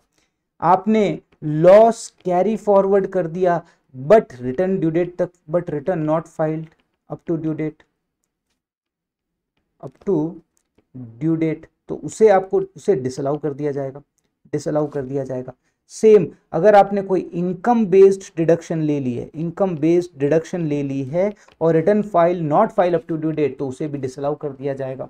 और इसी तरीके से अगर आपका टैक्स ऑडिट में कोई खर्चा डिसअलाउड हुआ है, एक्सपेंसेस डिसअलाउड, बट रिटर्न में आपने डिसअलाउ नहीं किया, रिटर्न में नॉट डिसअलाउड, तो उसे भी देन इट डिसअलाउड, ठीक है ना। सेम मतलब आपको समझा रहा हूँ ये, या आपने कोई इनकम थी जो आपकी टैक्स ऑडिट रिपोर्ट में आपने दिखा दी है, बट आप अपना जब रिटर्न फाइल कर रहे हो तो वो इनकम नहीं दिखा रहे हो, तो वो इनकम कंसिडर की जाएगी। सो दीज आर द क्या बोल सकते हैं, these are the arithmetical error और these are the automated check will be there, और इनके बेसिस पे आपको एक इंटीमेशन दिया जाएगा। तो 143(1) को हम एक इंटीमेशन भी बोलते हैं और एक समरी असेसमेंट भी बोलते हैं। ये इंटीमेशन आपको मिलेगा, आपको बताया जाएगा कि भी दीज आर द चेंजेस। अगर आप इन चेंजेस पे अपना रिस्पॉन्स दे देते हो तो आपके रिस्पॉन्सेस को कंसीडर किया जाएगा। 30 दिन का आपको समय दिया जाएगा। अगर 30 दिन के अंदर आपने अपने रिस्पॉन्सेस दे दिए तो उनको कंसीडर करते हुए फाइनल इंटीमेशन इशू कर दिया जाएगा। और अगर आपने रिस्पॉन्स नहीं दिया है तो जो इन्होंने कैलकुलेशन की है ऑटोमेटेड चेक में, उसके बेसिस पे आपको फाइनल इंटीमेशन दे दिया जाएगा। I hope this is clear. So but AO खुद से कोई नया चीज करना चाहता है वो पॉसिबल नहीं है। तो ये सारा तरीका मैं आपको बता रहा हूं कि आपको लिख के क्या आना एग्जाम में, वो सारी चीजें मैं आपको यहाँ पर समझा रहा हूँ, ठीक है ना। 119E, बस 3 क्वेश्चन और है फिर हमारा ये भी कंप्लीट हो जाएगा। चलो, for the assessment year 23 choice mister John direct to carry out a special audit his account 142A। 142(2)A में स्पेशल ऑडिट का डायरेक्शन दिया जा सकता है। कब दिया जा सकता है? अगर आपको लगता है कि multiplicity of the transaction, complexity, doubt about correctness, volume बहुत ज़्यादा है, तो उस केस में आप स्पेशल ऑडिट का डायरेक्शन दे सकते हो। बट एक चीज़ हमेशा ध्यान रखना, स्पेशल ऑडिट का जब भी आप डायरेक्शन दोगे, पहले आपको ये चीज़ पहले अपने बड़े लोगों की अप्रूवल लेनी पड़ेगी। ईओ को अपने बड़े लोगों की अप्रूवल लेनी पड़ेगी। बड़े लोग कौन हो गए? CIT, CCIT और इक्विवेलेंट लेवल के लोग, ठीक है, उनसे आपको अप्रूवल लेनी पड़ेगी। और यहाँ पर ये बड़े लोग ही चार्टर्ड अकाउंटेंट को नॉमिनेट करेंगे for the special audit. But बड़े लोग ये स्पेशल ऑडिट का डायरेक्शन आपको तभी देंगे, आपको अप्रूवल तभी देंगे, अप्रूवल आपको तभी देंगे जब it is in interest of revenue, ठीक है ना। ये चीज हमेशा ध्यान रखना, इंटरेस्ट के फायदे का, डिपार्टमेंट के फायदे का सौदा है, तो यस आपको स्पेशल ऑडिट का अप्रूवल दे दिया जाएगा। बट हमेशा किसी भी एसएससी की स्पेशल ऑडिट आप करवाते हो ना, उसको अपॉर्चुनिटी ऑफ बीइंग, दो भाई देख तेरी स्पेशल ऑडिट करवा रहा हूँ तो समझा दे, नहीं तो मेरे को चार्टर्ड अकाउंटेंट समझाएगा तेरी बुक्स को। सिंपल है, अपॉर्चुनिटी ऑफ बीइंग देना पड़ेगा। और जब चार्टर्ड अकाउंटेंट की जो रिपोर्ट है उसे आप कंसीडर करते हो for the purpose of assessment, उसके पहले भी आपको ईओ को एसएससी को अपॉर्चुनिटी ऑफ बीइंग देना पड़ेगा। और जब स्पेशल ऑडिट का डायरेक्शन दिया जाता है तो एसएससी की रिस्पॉन्सिबिलिटी है कि with in the specified time specified audit की रिपोर्ट को सबमिट करे। ये टाइम लिमिट एक्सटेंड की जा सकती है but can not be extended more than 180 days, मतलब टोटल टाइम लिमिट 180 दिन से ज्यादा नहीं होगी। चलो अब अपन इसके क्वेश्चंस को समझते हैं कि क्या है। ये बोलता है for the assessment year 23 choice mister John directed to carry a special audit of ये, ठीक है, without giving him opportunity of being heard. आपने इसे अपॉर्चुनिटी ऑफ बीइंग हर्ड नहीं दिया तो स्पेशल ऑडिट नहीं कर सकते, आपको एसएससी को अपॉर्चुनिटी ऑफ बीइंग हर्ड तो देना ही पड़ेगा, ठीक है।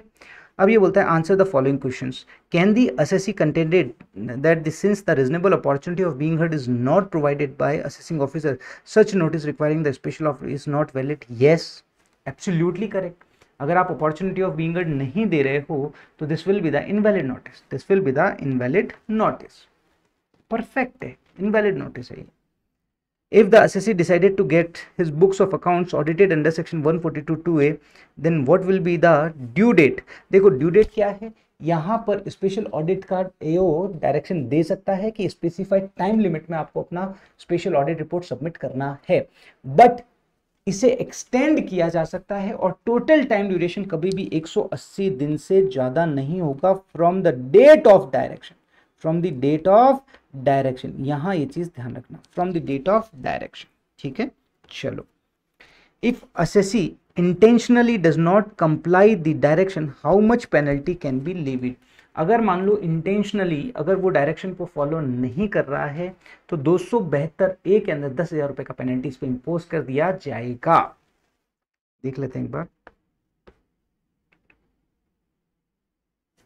Penalty of 10,000 272 failure to comply with the direction, ठीक है ना, 10,000 रुपये का पेनल्टी इंपोज कर दिया जाएगा अगर आप 142A का डायरेक्शन कंप्लाई नहीं कर रहे हो तो।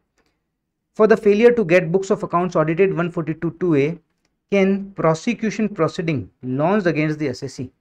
ये बोलता है failure to get the books of accounts, अगर आप बुक्स ऑफ अकाउंट्स प्रोड्यूस करने में फेल हो जाते हो, the can prosecution proceeding B launched against the SSC, if yes what will be the quantum of the punishment of such default. Yes, यहां पर देखो, if the assessee willfully fails to comply the direction issued to him under this section, he shall punishable with the rigorous imprisonment, मतलब jail मिल सकती है for a term which may be extended to 1 year or within fine to 76D। मतलब यहाँ पे उसको 1 साल की jail दी जा सकती है और फाइन भी लग जाएगा 276D का, अगर वो विलफुल स्पेशल ऑडिट के डायरेक्शंस को फुलफिल नहीं करता है। चलो ठीक है, I hope this is clear. Chalo, now come on the next question. Mr. Maya, a resident individual engaged in the jewelry making, filed her return of income showing income is 19,80,000. Miss Maya, sorry, Miss Maya एक resident individual है। The assessing officer completed the assessment.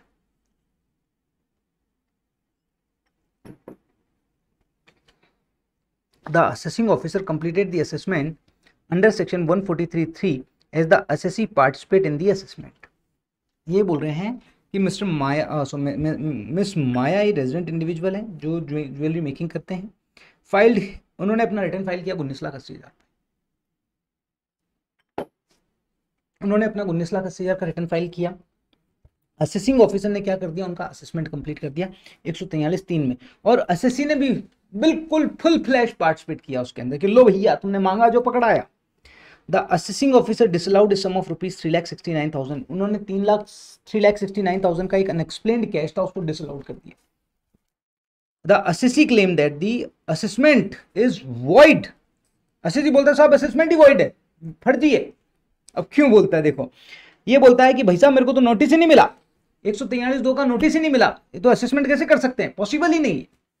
आप यहां सोच रहे होंगे sir 292BB में बोला हुआ है कि अगर मान लो असेसी ने सपोर्ट कर दिया हो, असेसी ने सपोर्ट कर दिया हो तो वैलिड असेसमेंट मान लिया जाएगा। बट वहां एक चीज ध्यान रखना, अगर वो टाइम बार्ड नोटिस है, अगर वो टाइम बार्ड नोटिस है, अगर वो टाइम बार्ड नोटिस है और उसको असेसी ने सपोर्ट कर दिया हो, मतलब 143(2) का जो नोटिस आपको इशू होना चाहिए वो आपको टाइम पे इशू नहीं हुआ, ठीक है ना, 3 month from the end of the relevant assessment year, ठीक है, आपको नोटिस इशू हो जाना चाहिए, बट आपका नहीं हुआ नोटिस इशू, आपको मान लो 6 महीने के अंदर हुआ, लेकिन फिर भी आपने उसे सपोर्ट कर दिया। तो यहां 292BB बोलता है कि अगर नोटिस आपको दिया जा चुका है और आपने उस पर अपना पूरा कंप्लाई कर दिया, आपने असेसमेंट में सपोर्ट कर दिया और आपका असेसमेंट कर दिया गया, तो यह मान लिया जाएगा that is the valid notice, that is the valid notice.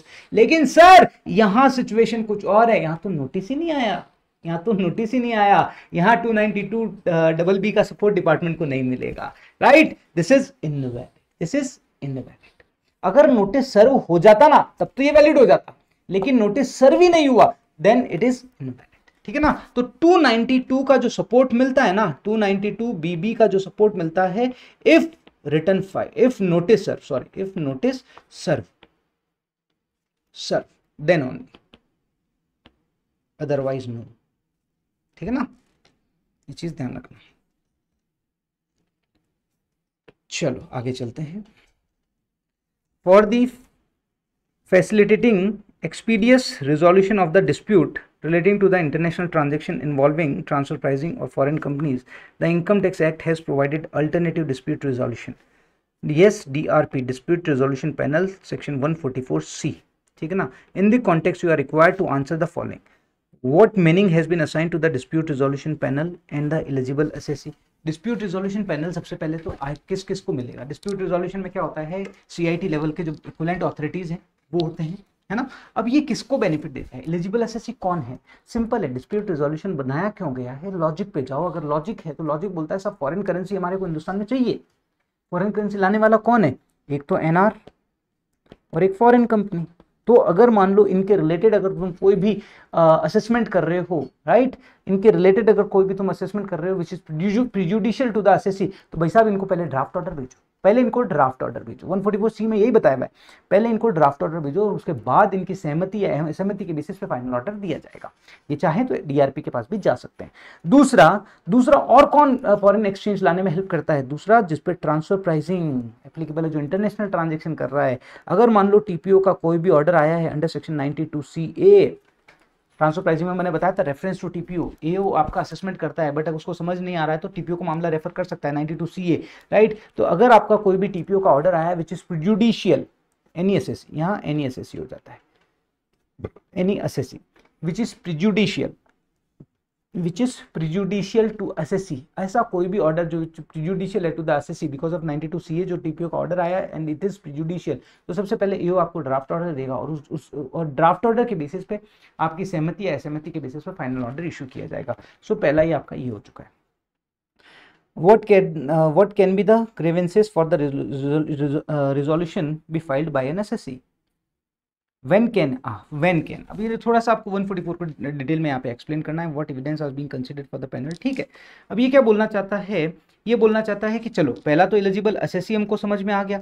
अब सबसे पहले अपन ने क्या देखा, आपको ड्राफ्ट ऑर्डर मिलेगा। जब आपको ड्राफ्ट ऑर्डर रिसीव होता है वहां से 30 दिन के अंदर आपको या तो हाँ या ना करना होता है।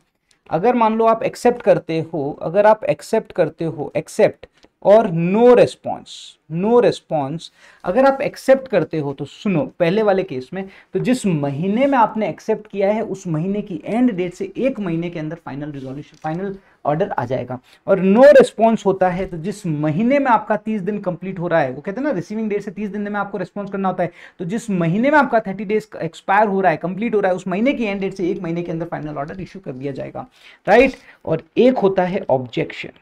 यहां पे आपको एक ऑब्जेक्शन होता है कि अगर मान लो आपने within 30 days objection raise कर दिया, तो जिस महीने में आपने डीआरपी के पास ऑब्जेक्शन रेज किया है, आपके पास ऑप्शन है you can raise objection to DRP, तो जिस आपने ऑब्जेक्शन रेज कर दिया है, तो यहां पर जिस महीने में आपको ड्राफ्ट ऑर्डर फॉरवर्ड किया गया था उस महीने की एंड से ड्राफ्ट ऑर्डर फॉरवर्ड, ठीक है ना। जिस महीने में ड्राफ्ट ऑर्डर फॉरवर्ड किया गया था उस महीने की एंड डेट से 9 महीने के अंदर डीआरपी डायरेक्शन इशू करेगा। और जिस महीने में डीआरपी ने एओ को डायरेक्शन इशू किए हैं, तो जिस महीने में एओ को डायरेक्शन मिले हैं उस महीने की एंड डेट से 1 महीने के अंदर उसे अपना फाइनल ऑर्डर देना पड़ेगा, ठीक है। So this all are the things related to one question, मतलब ये वाला डीआरपी से रिलेटेड। अब इसमें जो कुछ डॉक्यूमेंटेशन होते हैं वो क्या होते हैं वो भी बता देता हूँ मैं आपको। देखो ये मैंने आपको बता ही दिया है, ये थोड़ा मैंने ज़्यादा ही डिटेल में बता दिया आपको, तो बट आपको लिखना है ये सारी चीज़ें। अभी अगला ड्राफ्ट ऑर्डर हो गया। अब क्या क्या कंसीडर्ड होता है? The draft resolution panel objections are received take into consideration. क्या क्या वो कंसीडर करेगा? आपका ड्राफ्ट ऑर्डर देखेगा, objections filed by the assessee उसको चेक करेगा, एविडेंस रिलेटेड आप जो जिस बेसिस पे आपने असेसमेंट किया है वो एविडेंस देखेगा, असेसी के एविडेंस देखेगा, ठीक है ना। Report valuation officer, transfer pricing officers इनकी रिपोर्ट देखेगा, record relating to the draft orders, कोई रिकॉर्ड्स हैं तो उसको चेक करेगा, एविडेंस जो उन्होंने कलेक्ट किए हैं फॉर द प्रोसीडिंग, और भी कोई उन्होंने फर्दर इंक्वायरी की है वो सारी कंसीडर करने के बाद they will take the decisions, तो अकॉर्डिंगली डीआरपी डिसीजन लेगा। So this session has been completed. So अब हम अगले पार्ट पे चलते हैं, that is income tax authorities. Yes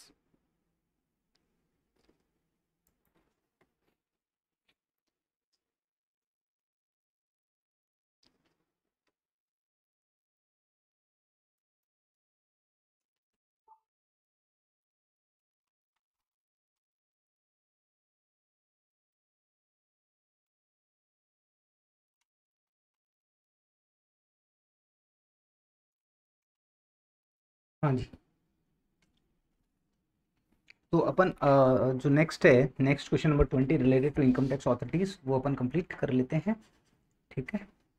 देखो सबसे पहला 20A में इन्होंने क्या बोला हुआ है कि the director general DGIT, director general, ठीक है ना, director general of income tax. बड़े लोग कौन कौन होते हैं मैंने आपको बताया भी था। एक तो CIT हो गया, ठीक है, CIT के ऊपर का लेवल आदमी हो गया CCIT। अच्छा यहाँ पर एक सेम डेजिग्नेशन भी है PCIT और PCCIT, ये तो हो गया असेसमेंट विंग में, ठीक है ना, असेसमेंट विंग में। ऐसा ही सेम अगर इन्वेस्टिगेशन विंग में चले जाओगे तो वहाँ पर भी होता है DIT और DGIT, ठीक है। अब PDIT हो जाता है, सेम प्रिंसिपल, और PDGIT। So these are the बड़े लोग, दीज आर द बड़े लोग, ठीक है ना, बड़े लोग। अब इनको AO रिपोर्ट्स करते हैं। AO मतलब कौन हो गया आपका, AO मतलब आपका हो गया joint commissioner,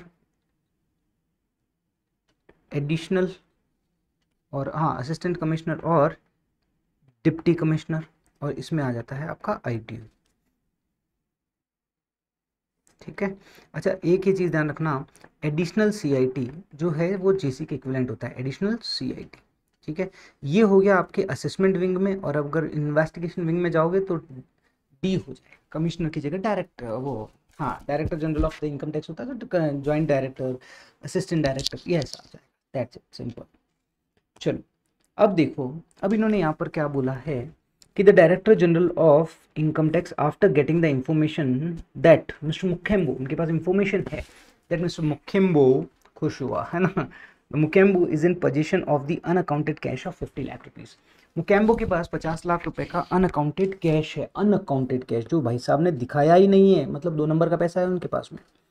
issued order by invoking power vested in him, ये बोलता है उनके पास 131 के अंदर जो पावर है उसको वेस्ट करते हुए, मतलब यूटिलाइज करते हुए उन्होंने क्या किया, ऑर्डर इशू कर दिया फॉर सीजर कि भाई सीज कर लो इस एसेट्स को, सीज कर ली जाए। Is the order of the seizure of cash issued by the DGIT is correct, क्या DGIT ने जो ये ऑर्डर इशू किया है दैट इज करेक्ट। देखो हमेशा एक चीज ध्यान रखना, 131 के अंदर जो आपको पावर होता है वो क्या पावर होता है, हाँ एक तो डिस्कवरी और इंस्पेक्शन का पावर होता है, डिस्कवरी एंड इंस्पेक्शन का पावर होता है। Enforcing to attend the office, कि भैया आप मेरे यहाँ पर आओ, है ना, सर जो आपको खुद से बुला सकता है कि enforcing to attend the office, ठीक है। Compelling the books of accounts, books of accounts और डॉक्यूमेंट्स, आपको बुक्स ऑफ अकाउंट्स रख सकता है, राइट। और issue summon, compelling books of accounts और इशू समन, ठीक है ना, इशू समन। तो यहां पर अगर आप देखोगे तो 131 के अंदर तो आपको सेज करने का राइट नहीं है, ठीक है ना, असेट्स को सीज करने का राइट नहीं है। तो यहां पर अगर वो 131 का ऑर्डर देके असेट्स को सेज करना चाहता है तब तो नहीं कर सकता, नॉट पॉसिबल, ठीक है ना। डायरेक्टर जनरल साहब को मना कर दो कि सर आपको ध्यान नहीं है कि आप इनकम टैक्स ऑफिसर के आदमी हो, 131 का नोटिस करके आपको जो पावर है दीज आर द पावर्स, यहाँ पर कोई सीजर का पावर आपके पास नहीं है, ठीक है। बट आगे क्या पूछा है इन्होंने, if not then does DGIT have any other power, बिल्कुल DGIT साहब को पावर है, ये जो बड़े आदमी हैं DGIT साहब, ये रहे बड़े आदमी है, बड़े आदमी को पावर है, क्या पावर है, उनको पावर है कि वो 132 का सर्च वारंट इशू कर सकते हैं, सर्च वारंट इशू कर सकते हैं। 132 का सर्च वारंट जब इशू होता है, seizure, search and seizure, right, तो वहां पर आप असेट्स को सीज भी कर सकते हो, ये चीज ध्यान रखना, ठीक है ना। इवन JC और एडिशनल CIT को ऑथराइज किया जा सकता है कि जाए और सीज करके लेके आए, ये चीज ध्यान रखना, ठीक है ना। सो 132 के अंदर इनको पावर है। So I hope this question is done. एक बार पढ़ लेते हैं इसका आंसर, आपको एक क्लियरिटी हो जाएगी। अब ये देखो 131 deal with the power of discovery, production, no ये सारी चीजें हैं। So thus the power of the seizure of unaccounted cash is not in the, हाँ मतलब 131 में उनको ये पावर नहीं है, ये लिखा हुआ है। लेकिन 132 के अंदर power to authorise any additional director और एडिशनल कमिश्नर और जॉइंट डायरेक्टर और joint commissioner to seize the money, वो सर्च वारंट इशू कर सकते हैं और AO को बोल सकते हैं कि सेज कर लो, दैट्स इट, ठीक है ना। चलो सो पहला कंप्लीट। फिर आता है the premises of Ganesh was subject to the search, the premises of Ganesh was subject to a search. 132 में आता है सर्च एंड सीजर, जहाँ पर सर्च एंड सीजर किया जा सकता है। बट एक चीज़ हमेशा ध्यान रखना, सर्च एंड सीजर जब आप करते हो तो उसके लिए सबसे पहले, क्योंकि बहुत बड़ी एक्टिविटी होती है, मैंने आपको बताया तो 2 चीज़ें होती है, सर्वे और सर्च एंड सीजर। सर्वे थोड़ा सा छोटे लेवल पे होता है, सर्च एंड सीजर बड़े लेवल पे होता है। तो जब बड़े लेवल का है तो सर्च वारंट इशू होना जरूरी है, सर्च वारंट बड़े लोग इशू कर सकते हैं, और अगर CBDT चाहे तो JC को भी ऑथराइज कर सकती है ना, जो AO का मॉनिटर बोलता हूँ जिनको मैं, JC को भी ऑथराइज कर सकती है, ठीक है ना। फॉर द सर्च वारंट की, देखो जनरली सर्च वारंट जो इशू होता है ना बड़े लोगों के द्वारा ही किया जा सकता है, बट जेसी भी कर सकता है सर्च वारंट इशू अगर सीबीडीटी ने उसे ऑथराइज कर रखा है तो। ठीक है, अब सर्च वारंट इशू कैसे होगा, there should be some reasons to believe. Reasons to believe होना चाहिए कि भाई के पास 2 नंबर का पैसा पड़ा है जो उसने इनकम टैक्स में दिखाया नहीं है, या हम उसको एक नोटिस भेजेंगे 142(1) का नोटिस भेजेंगे, कंप्लाइन नहीं किया उसने। ठीक है, हमने उसे 142(1) का नोटिस भेजा या हमने उसे समन इशू किया, उसने कंप्लाई नहीं किया, तो उस केस में है ना 131 में आप इशू समन कर सकते हो। अगर आपने 142(1) का नोटिस भेजा, 131 का नोटिस भेजा, बट आपने उसने कंप्लाई नहीं किया या कंप्लाई नहीं करेगा, आपको ऐसा लगता है, तो उस केस में these are the reasons to believe. और मेन आपका रीजन होता है कि भैया उसके पास अकाउंटेंट कैश पड़ा है या उसके पास कोई ऐसी एसेट्स पड़ी है जो उसने इनकम टैक्स में नहीं दिखाई है। So these are the reasons to believe. अगर आपके पास रीजंस टू बिलीव है तो आप सर्च वारंट इशू कर सकते हो, और सर्च वारंट इशू करके सर्च की जा सकती है अंडर सेक्शन 132। ठीक है, चलो अब देखो ये क्या बोलना चाह रहा है question. The premises of Ganesh was subject to the search under section 132 of the Act.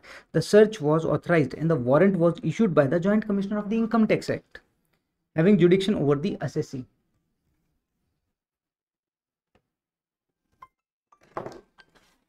Just a minute, मैं वॉल्यूम बंद कर रहा हूँ। हाँ जी, तो यहाँ पर the premises of the Ganesh was subject to search, 132 में उनकी सर्च हुई है। The search was authorise and the warrant was signed by the joint commissioner. ये बोलता है कि search was authorise and warrant was signed by the joint commissioner income tax having jurisdiction over the assessee. ठीक बात है।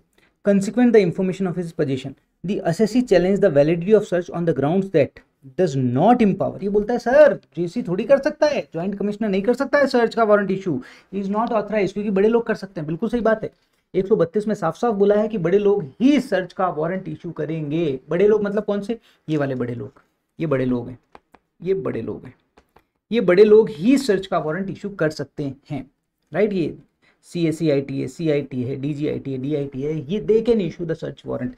ये sir AO थोड़ी कर सकता है, और AO का मॉनिटर है JC और एडिशनल CIT, ये वारंट इशू नहीं कर सकते। तो SSC की बात तो सही है। बताइए, decide the correctness of the contention raised by the assessee. बताइए क्या लगता है आपको, अगर मान लो CBDT ने GC को एम्पावर किया है for the search warrant issue करने के लिए, तो यस GC भी सर्च वारंट इशू कर सकता है, कोई प्रॉब्लम नहीं है। सो अगर यहाँ पर it's empowered by the CBDT तो कोई प्रॉब्लम नहीं है, सर्च वारंट इशू किया जा सकता है GC के द्वारा भी। चीज ध्यान रखना, यहाँ आपको सेक्शन 132 लिखना पड़ेगा, है ना। मतलब मेजरली ये नहीं लिखना है, आपको लिखना है कि इन लोगों के द्वारा इशू किया जाता है, ठीक है ना, based on the reasons to believe. Reasons to believe में वो 3 चीजें आप बता सकते हो कि आपने 142(1) का नोटिस दिया हो, ठीक है ना, 131 का नोटिस दिया हो बट उससे कंप्लाई नहीं किया, या आपको पता है कि आप दोगे और कंप्लाई नहीं करेगा उस based on his past record. और तीसरा यहाँ पर हो जाता है कि उसके पास ऐसी कोई असेट्स है जो उसने इनकम टैक्स में दिखाई नहीं है, ऐसे इनकम नहीं दिखाई है, राइट। तो इन केसेस में आप क्या कर सकते हो, सर्च वारंट इशू कर सकते हो। और अगर CBDT ने एम्पावर किया है JC को, तो यस JC भी सर्च वारंट इशू कर सकता है, ये आपको लिख के आना पड़ेगा। चलो कम on the next. Examine whether the information regarding the position of the unexplained cash or income received from the CBI। CBI ने बोला कि भाई देखो इस फला फला आदमी के पास में अनएक्सप्लेन्ड पोजीशन में अनएक्सप्लेन्ड असेट्स है और इनकम है। CBI एक गवर्नमेंट एजेंसी है, कैन कंस्टिट्यूट इंफॉर्मेशंस, क्या उसे इंफॉर्मेशन माना जाएगा। मैंने बताया था ना सेक्शन 132 के अंदर आपके पास क्या होना चाहिए, बहुत बड़ी एक्टिविटी है, तो आपके पास रीजंस टू बिलीव होना चाहिए, रीजंस टू बिलीव, ठीक है ना। Reason to believe, reason to believe कैसे होगा, या तो आपने 142(1) का नोटिस इशू किया, उसे कंप्लाई नहीं किया गया, या आप 131 का सम्मन इशू किया, उसे कंप्लाई नहीं किया गया, या कंप्लाई नहीं करोगे, ठीक है ना। Issued but not complied, issued but not complied, या विल नॉट कंप्लाई, या विल नॉट कंप्लाई। अगर आप इशू कर भी दोगे, ठीक है ना, 142(1) और 131 का नोटिस इशू भी कर भी दोगे तो उसे कंप्लाई नहीं किया जाएगा। या असेट्स नॉट डिस्क्लोज्ड, कोई भी उसके पास असेट्स है not disclosed as part of income, as part of income. अगर आपके पास ये रीजन टू बिलीव हैं, अगर आपके पास इसके ठोस सबूत हैं, तो आप बोलोगे रीजंस टू बिलीव। सिर्फ CBI ने बोल दिया और आप मान गए, सीबीआई ने बोला नहीं नहीं नहीं इसके पास पैसा पड़ा है। अरे तुम्हारे पास क्या सबूत है भाई? इनकम टैक्स डिपार्टमेंट वाला करेगा ना सर्च एंड सीजर। तो इनकम टैक्स डिपार्टमेंट वाले के पास है क्या कोई ठोस सबूत? अगर इनकम टैक्स वाले के पास ठोस सबूत है तो माना जाएगा। उसने बोल दिया कि उसके पास अनएक्सपेंड कैश और ये मिल जाएगा, उसके बेसिस पे नहीं होता है। आपके पास ठोस सबूत क्या है? इफ यू हैव एनी ठोस सबूत तो yes you can do search and scissor का वारंट इशू कर सकते हो, अदरवाइज नहीं कर सकते हो। So based on the CBI conclusion you can not do anything. ठीक है ना, ये चीज ध्यान रखना। सीबीआई ने बोल दिया अरे भाई ठीक है भाई, CBI is a government agency, no doubt, हम आदर करते हैं, रेस्पेक्ट करते हैं, बट इनकम टैक्स के कभी तो कायदे कानून होते हैं, राइट। चलो नेक्स्ट। हाँ जी,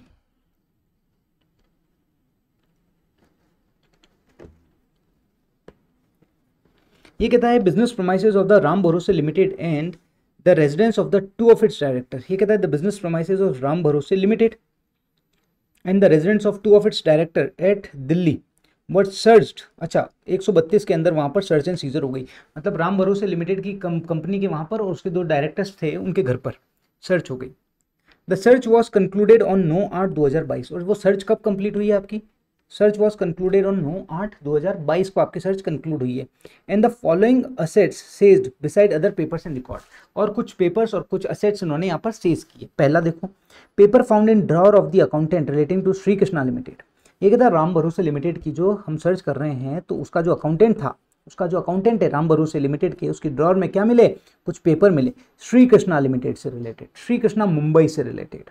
ठीक है ना, indicating details of the various business transaction. बहुत सारे बिजनेस ट्रांजेक्शन की डिटेल वहां पर इंडिकेट हो रही है। However, राम भरोसे limited is not having any direct indirect connection of any nature. अच्छा, ये बोलता है सर राम भरोसे का कोई कनेक्शन ही नहीं है श्री कृष्णा से लिमिटेड। भाई राम, मान लो you are the accountant of the Ram Bharose, Ram भरोसे के वहां जॉब करते हो, यू आर दी अकाउंटेंट। अब आपकी जो ड्रॉर है, राम भरोसे लिमिटेड ने आपको ड्रॉर तो प्रोवाइड कराएगा ना, तो आपकी ड्रॉर में आपने किसी दूसरी कंपनी के भी डॉक्यूमेंट्स रख रखे हैं, वो मिल गए।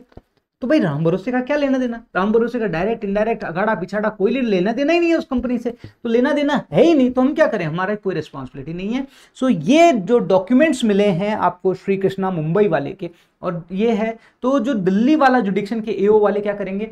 आपको विद इन 60 डेज, ठीक है ना, with in 60 days search complete होने के 60 दिनों के अंदर वो क्या करेंगे? मुंबई वाले जुडिक्शन असेसिंग ऑफिसर को भेज देंगे कि भैया दीज डॉक्यूमेंट्स हमको यहाँ पे सर्च में मिले हैं, आप देख लेना, आपको जो करना है वो कर लेना, you take your necessary actions. ठीक है ना। दिल्ली वाले असेसिंग ऑफिसर किसको भेज देंगे? मुंबई वाले असेसिंग ऑफिसर को भेज देंगे जिसके जुडिक्शन में श्री कृष्णा आ रहा है। ठीक है ना, देख लो।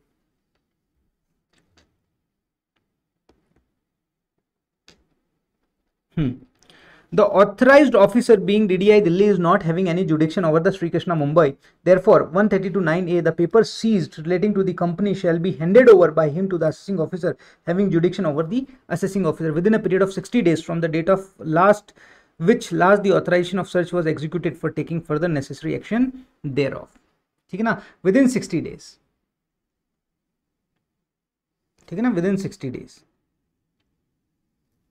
चलो नेक्स्ट क्वेश्चन।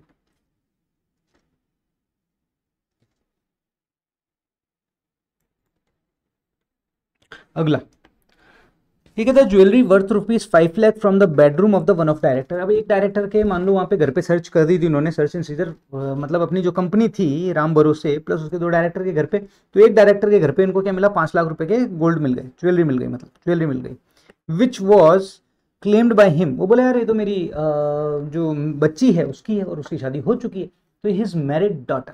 उन्होंने बोला, उस डायरेक्टर साहब ने बोला ये तो मेरी जो बेटी है और उसकी शादी हो चुकी है, उसकी ज्वेलरी है, मेरी नहीं है। बट एक चीज़ ध्यान रखना, जब सर्च एंड सीजर में जो भी आपके वहाँ पाया जाता है वो आपका ही मान लिया जाता है, ये चीज़ ध्यान रखना। ठीक है ना, जो आपका वहाँ पर जो भी एसेट्स आप मिली है वो आपकी मान ली जाएगी अनटिल अनलेस आप सेटिस्फाइड नहीं कर पाओ। आप प्योर, आपको एक्सप्लेनेशंस देना पड़ेगा, अगर आप नहीं दे पाते हो तो it will be your assets only. ठीक है ना, चलो देख लो इसको भी। ये कहता है एज पर सेक्शन 132, यही है ना? नहीं, दूसरा है, हाँ ये रहा। ये कहता है the contention raised by the director will not be acceptable because as per the provision of subsection 4A of 132 where any books of accounts, other documents, money, bullion, jewellery और other valuable are not found in possession or control of any person in cause of search, then in respect thereof it may be presumed ये उसी का मान लिया जाएगा जिसके वहां पर मिला है, ठीक है ना। चल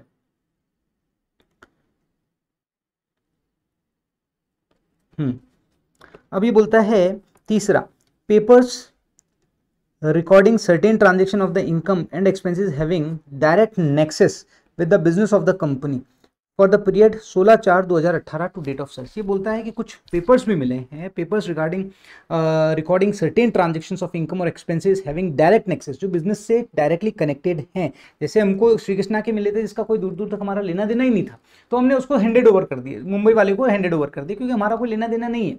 जब असेसिंग ऑफिसर को समझ में आ गया इसका कोई लेना देना नहीं है, तो फिर रिलीवेंट ही नहीं है for the purpose of assessment, तो हैंडेड ओवर कर दो। अब यहाँ पर और पेपर और डॉक्यूमेंट को कुछ खर्चे मिले हैं, कुछ इनकम की डिटेल्स मिली है जो रिलेटेड टू द कंपनी है, ठीक है ना। It was admitted by the director, और डायरेक्टर ने एडमिट कर लिया कि that the transactions recorded in the papers have not been incorporate, ये बुक्स में हमने इनकॉर्पोरेट नहीं किए हैं। तो भैया जब बुक्स में इनकॉर्पोरेट नहीं किए हैं तो असेसमेंट के लिए इनको कंसीडर किया जाएगा। जो भी पेपर मिले हैं वो मान लिया जाएगा, इट्स प्रिज्यूम्ड कि वो सही है और वो इन्हीं के द्वारा साइंड है। सिंपल, अगर उनका कोई भी साइन है तो ये मान लिया जाएगा इन्हीं के साइंड है, वो सही है, उसमें जो जो लिखा हुआ है वो सार्वभौमिक सत्य है, ये मान लिया जाएगा, ठीक है। चलो, what you are required to answer, ठीक है। श्री कृष्णा लिमिटेड का हैंडेड ओवर हो जाएगा, ये है व्हाट डीडीआई सीज पेपर जो है श्री कृष्णा के क्या करेंगे, 60 दिन में, सर्च कंप्लीट होने के 60 दिन में, सर्च कंप्लीट होने के 60 दिन के अंदर अंदर हैंडेड ओवर कर देंगे, ठीक है। Whether the contention know the jewellery जो इसकी डायरेक्टर की है वो उसी की मानी जाएगी, वो बोले कितना ही बोले किसकी है क्या है हमें मतलब नहीं है। इट्स प्रिज्यूम्ड, प्रिजम्पशन क्लोज आता है यहाँ पर एक। ये कहता है when presumption shall be drawn in respect of paper, ये प्रिजम्पशन क्या होगा कि भैया जो डॉक्यूमेंट्स मिले हैं, जो पेपर्स मिले हैं वो ट्रू हैं, फेयर हैं और इस कंपनी के ही हैं, तो कंपनी का जब भी असेसमेंट होगा उसमें वो कंसिडर्ड किए जाएंगे। एक बार देख लेते हैं इसका answer. As per the 132(4)(a), the presumption in respect of the papers indicating the transactions not recorded in books having direct nexus business of the company are the same belongs to the company. Content of such papers are true and handwriting in which same are in the paper persons whose premises have been searched। मतलब ये कहता है कि ये true हैं, fair हैं और ये उसी के द्वारा लिखे गए हैं या उसी के द्वारा साइन किए हुए हैं जिसकी premises में फाउंड किए गए हैं। Simple, this is the presumption clause, presumption clause, इसे हम प्रेजम्पशन क्लॉज भी बोल सकते हैं under section search and seizure के केस में, ठीक है। चलो, सो दिस इज डन, तो ये भी हो गया आपका। चलो अब अगला है, अब अगला क्वेश्चन है आपका कि cash of 25 lakh was seized on 12/9/2022 in search conducted as per section 132 of the act. ये बोलता है आपका सर्च हुआ,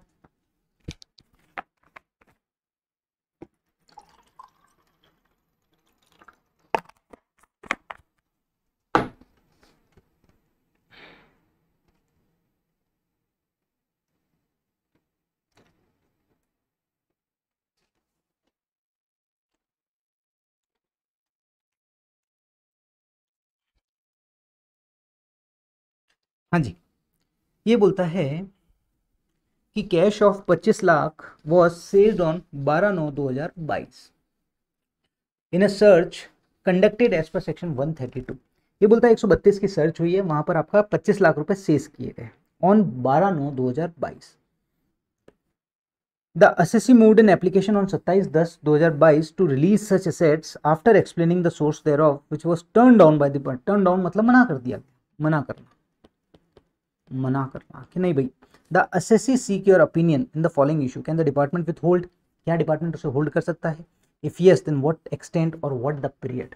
अब देखो एक चीज ध्यान रखना, अगर आप असेसी जब सर्च होती है और आपकी असेट सीज की जाती है तो एक चीज ध्यान रखना, जिस मंथ में आपकी असेट्स सीज की गई है उस मंथ की एंड डेट से 30 दिन के अंदर आप क्या कर सकते हो, उसको रिलीज करने के लिए एप्लीकेशन कर सकते हो, ठीक है। सेक्शन 132B के अंदर ये चीज बताई गई है कि यस आप उसे रिलीज करने के लिए एप्लीकेशन कर सकते हो। Section 132B application for release of assets, for release of assets within 30 days, within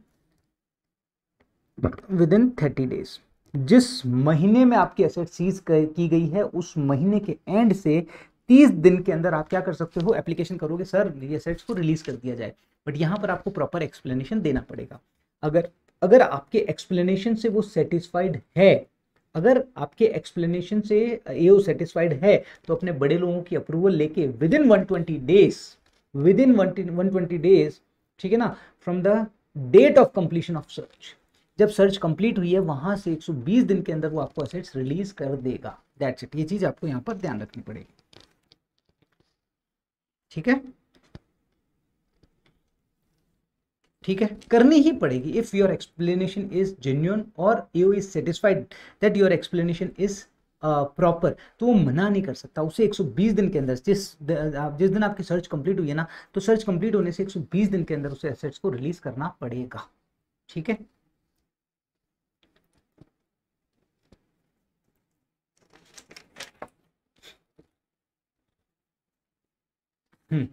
और अगर मान लो, बट एक चीज ध्यान रखना, अगर आपकी कोई प्रीवियस लाइबिलिटीज हो ना, प्रीवियस अगर आपको असेट्स रिलीज करने से पहले वो देखेगा करंट ईयर, करंट असेसमेंट से रिलेटेड लाइबिलिटी नहीं, अगर आपकी कोई प्रायर ईयर्स की लाइबिलिटी हो इनकम टैक्स की, तो वो एडजस्ट कर देगा, ठीक है।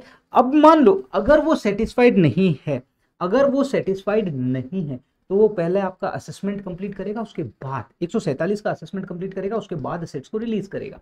यहां पर ये चीज ध्यान रखना, ठीक है ना। तो देखो अगर वो सेटिस्फाइड नहीं है तो क्या होगा, ये बोलता है कि सबसे वो जो असेट्स आपको रिलीज की जाएगी वो आपको कब की जाएगी, 147 का असेसमेंट होने के बाद। अगर वो सेटिस्फाइड है, देखो दो चीजें हैं, अगर इफ सेटिस्फाइड और नॉट सेटिस्फाइड, अगर वो आपके एक्सप्लेनेशन से सेटिस्फाइड है तब तो within 120 days, within 120 days from end of the month, from 120 day from the 120 days from the end of the search, from the search completion date, from the search completion date लिख दो, from the search completion date, search completion date। ये कहता है जिस दिन आपकी search complete हुई है वहां से 120 दिन के अंदर आपको असेट्स रिलीज कर दी जाएगी, ठीक है, after settling the prior tax liabilities, right. But if he is not satisfied तो assets will release, assets will release after the assessment, after the 147 का असेसमेंट। देखो सर्च एंड सीजर के केस में 147 का असेसमेंट होता है, तो आफ्टर दी 147 का असेसमेंट। बट यहां पर एक चीज ध्यान रखना, अगर असेट्स आपको रिलीज की जा रही है तो साथ में इंटरेस्ट भी दिया जाएगा, ठीक है ना। तो यहां पे क्या मिलेगा, असेट्स प्लस इंटरेस्ट। अब ये इंटरेस्ट किस ड्यूरेशन से होगा, तो इंटरेस्ट ये बोलता है सर्च कंप्लीट होने के 120 दिन के बाद से 120 डेज, आफ्टर 120 डेज, अपन इसे लिखें from the next day, from the next day after 120 days from the completion of search, from the completion of search। मतलब सर्च कंप्लीट होने के 120 दिन का, 120 दिन जैसे ही कंप्लीट हो जाते हैं उसके अगले दिन से ही, उसके अगले दिन से ही आपको इंटरेस्ट मिलना शुरू हो जाएगा टिल दी असेसमेंट। 147 का असेसमेंट होता है तब तक, तो इस टाइम ड्यूरेशन का आपको इंटरेस्ट पे किया जाएगा और इंटरेस्ट आपको यहां पर मिलेगा। बट एक चीज यहां पर ध्यान रखना, इंटरेस्ट जो आपको मिलेगा 0.5% पर मंथ और पार्ट देयर ऑफ के पॉइंट के हिसाब से आपको इंटरेस्ट दिया जाएगा असेट्स जो भी आपको रिलीज की जा रही है उसकी वैल्यू पर, ठीक है। तो ये आपके लिए सिंपल यहां पर कंप्लीट हो चुका है, बस ये चीज आपको यहां पर ध्यान रखनी। चलो ठीक है, सो 20E इज ऑल्सो कंप्लीटेड।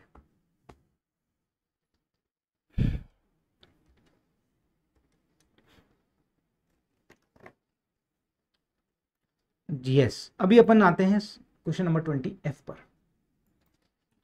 तो ये जो अगला क्वेश्चन है 20F, असेसिंग ऑफिसर, देखो इसमें देखते हैं, the assessing officer with prior approval of chief commissioner of income tax, ठीक है, CCIT served good day cyber cafe. यहाँ पे इन्होंने सर्वे किया है, सर्वे आपका आ जाता है सेक्शन 133A में, ठीक है ना, सर्वे। और सर्वे के लिए आपको अप्रूवल तो लेनी होती है, बड़े लोगों की आपको अप्रूवल लेनी होती है, तो इन्होंने यहाँ पर अप्रूवल ले रखी है। Which was with in the जुडिक्शन, अब जो भी उसका जुडिक्शन है ये आप उसमें सर्वे कर सकते हो। अच्छा एक चीज आप ध्यान रखना, जब आप सर्वे करते हो तो आप अगर मान लो कोई भी ऑफिशियल प्रोमाइसेस है तो ड्यूरिंग द ऑफिशियल आवर्स आप जा सकते हो, और ऑफिशियल प्रोमाइसेस के अलावा अगर आपको लगता है कि बुक्स ऑफ अकाउंट से इंफॉर्मेशन कहीं मिल सकती है तो आफ्टर सनराइज बिफोर सनसेट आप वहां पर जा सकते हो। ये चीज ध्यान रखना, ठीक है। ये बोलता है कि which was within his jurisdiction at 1 AM on 1/6/2022 for the purpose of obtaining information which may be relevant for the proceeding under the income tax act 1961। Okay, the cyber cafe within at 1 AM, अच्छा 1 AM वो गए हैं for the purpose of obtaining information, good. The cyber cafe scoped business during the day 2 PM to 2 AM, मतलब रात को 2 बजे तक ये चालू रहता है, दिन में 2 बजे से रात को 2 बजे तक। This is the official hours. मैंने क्या बोला था कि अगर मान लो आप ऑफिशियल प्रोमाइसेस में जाते हो, राइट, तो ड्यूरिंग द ऑफिशियल आवर्स आप जा सकते हो, ड्यूरिंग द वर्किंग आवर्स आप जा सकते हो, and this is the working hours 2 PM से 2 AM, this is the working hours. तो और ये रात को 1 बजे गए हैं, कोई प्रॉब्लम नहीं है, जा सकते हैं। अगर कोई दूसरा प्लेस होता तो वहां हम बोलते आफ्टर सनराइज बिफोर सनसेट, ठीक है ना। चलो यहाँ तो कोई इशू नहीं है, वो जा सकते हैं, ठीक है। चलो अब ये बोलता है on 15/6/2022 the AO officer entered bright limited cyber cafe. Okay, ये था गुड डे साइबर कैफे और ये है ब्राइट, मतलब बोथ आर द अलग अलग है। अब ये बोलता है which was also within his jurisdiction at 11 AM, जो उसके जुडिक्शन में है तो उसके वहां पर पहुंच गए 11 बजे, 15/6/2022 को उसके वहां पहुंच गए 11 बजे for the purpose of collecting information. Very good. देखो, एक में है सर्वे, एक में है कलेक्टिंग इंफॉर्मेशन। सर्वे आता है 133A में, अगर कलेक्टिंग इंफॉर्मेशन आता है 133B के अंदर।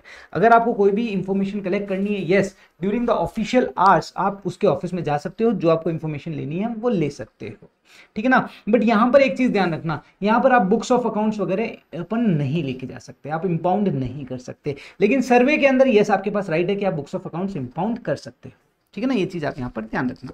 On which may be useful for the purpose of the income tax act, ठीक है। आप वो information during the official hours जाना चाहते हो, यस जा सकते हो। उनका ऑफिशियल आवर्स क्या है, 12 बजे से 12 बजे रात को, और ये पहुंचे 11 बजे, सो दिस इज वैलिड, कोई प्रॉब्लम नहीं है। They can go and they can collect the information what ever they wants, ठीक है ना, राइट। अब देखो, in both cases, in both about cases, अब ये बोल रहा है कि इन दोनों केसेस के अंदर, in both about cases The assessing officer impound and retain in his custody for a period of 12 days। क्या वो अपनी बुक्स ऑफ अकाउंट्स रिटेन किए उन्होंने 12 दिन के लिए, inclusive of holidays. Books of accounts and other documents inspected by him after recording reason for doing so. The assessing officer however did not take prior permission. देखो, अगर आप impound करते हो बुक्स, देखो वैसे तो आप 133B में इंपाउंड कर ही नहीं सकते हो, पहला 133B में तो आप इंपाउंड नहीं कर सकते, तो ब्राइट लिमिटेड साइबर कैफे के केस में आप इंपाउंड नहीं कर सकते हो, लेकिन सर्वे के केस में आप इंपाउंड कर सकते हो, और इंपाउंड भी मैक्सिमम 15 दिन कर सकते हो। 15 दिन से ज्यादा अगर आप इंपाउंड करना चाहते हो तो बड़े लोगों की अप्रूवल लेनी पड़ेगी, बट यहाँ पर इन्होंने 12 डेज ही किया है, इंक्लूसिव ऑफ हॉलीडेज, तो कोई प्रॉब्लम नहीं है, तो यहाँ पे कोई अप्रूवल की जरूरत नहीं है, ठीक है ना। तो यहाँ पर आप यहाँ पर जब आंसर दोगे तो आपका एक ही चीज रहेगा कि 133A में, राइट, ठीक है ना, बट 133B के पॉइंट ऑफ व्यू से जहां पावर टू कलेक्ट इंफॉर्मेशन है, no impound possible, no impound possible, ठीक है ना। कैन इंपाउंड, कैन इंपाउंड, ठीक है ना। 12 दिन है तो कोई प्रॉब्लम नहीं है, ठीक है। चलो, the owner of the cafe that the assessing officer could not enter the cafe after sunset। वो बोलते हैं सर आप आफ्टर सनसेट आप आ ही नहीं सकते। कैसे नहीं आ सकते, अगर हमें मान लो पावर टू कलेक्ट इन्फॉर्मेशन है या सर्वे है तो ऑफिशियल प्लेस पे जा रहे हैं तो ड्यूरिंग द ऑफिशियल आवर्स आया जा सकता है, कोई प्रॉब्लम नहीं है। And take away with him, और बुक्स नहीं लेके जा सकते, बिल्कुल नहीं लेके जा सकते। अगर 133B है तो हम बुक्स नहीं लेके जा सकते, लेकिन 133A है तो हम बुक्स लेके जा सकते हैं। सर्वे में हमारे पास राइट है, ठीक है ना, सर्वे में हमारे पास राइट है बुक्स को ले जाने का। The owner of Bright Limited claimed that the assessing officer ought to have obtained the prior approval। और आपने कमिश्नर साहब की अप्रूवल नहीं ली, जरूरत ही नहीं है ना। अगर मैं इंपाउंड कर रहा हूँ 15 दिन से ज्यादा तो मुझे अपने बड़े लोगों की अप्रूवल लेनी पड़ेगी, बाकी जरूरत ही नहीं है। Examine the validity of the claim, ठीक है। Would your answer if change if SSC served good day only for purpose of verifying the TDS और TCS का सर्वे हुआ हो तो। देखो, अगर 100 जो अपना अभी अपन ने देखा था गुड डे का, ये गुड डे जहां पर हमने सर्वे किया था 133A के अंदर, ठीक है ना, 133A में हमने सर्वे किया। अगर मान लो मैं TDS और TCS का सर्वे करता तो वहां मैं बुक्स इंपाउंड नहीं कर सकता, वहां मैं बुक्स इंपाउंड नहीं कर सकता, जाता TDS से रिलेटेड जो भी इंफॉर्मेशन है वो चेक करता, क्लोज, लेकिन मैं बुक्स ऑफ अकाउंट इंपाउंड नहीं कर सकता, ये चीज़ आपको यहाँ पर ध्यान रखनी है, बस दैट्स इट, हो गया आपका। तो आपको तो एक ही चीज़ ध्यान रखनी है कि देखो अगर सर्वे है, सर्वे में कोई प्रॉब्लम नहीं है, आप ड्यूरिंग ऑफिशियल आवर्स जा सकते हो ऑफिस प्लेस पे, any other place after sunrise before sunset, ठीक है। आप अगर इंपाउंड करना चाहते हो, यस इंपाउंड कर सकते हो, 15 दिन से ज्यादा इंपाउंड करना है तो आपको बड़े लोगों की अप्रूवल लेनी पड़ेगी, ठीक है। बट 133 बी के अंदर आता है पावर टू कलेक्ट इन्फॉर्मेशन, आप ऑफिस जाओ ड्यूरिंग द ऑफिशियल आवर्स, जो भी इन्फॉर्मेशन कलेक्ट करनी है कलेक्ट कर लो, जो भी पूछना है पूछ लो, लेकिन बुक्स ऑफ अकाउंट्स डॉक्यूमेंट्स आप इंपाउंड करके ले जा नहीं सकते, यहाँ पर मना है, ठीक है। और अगर आप सर्वे करते हो, यहाँ पर इन्होंने जैसे यहाँ पे पूछा है जनरल केस में 133 है, जनरल केस में है, बट अगर टीडीएस टीसीएस का सर्वे है, टीडीएस टीसीएस का सर्वे है तो बुक्स इंपाउंड नहीं हो सकती है, दैट्स इट, ठीक है ना। चलो कम ऑन द नेक्स्ट क्वेश्चंस।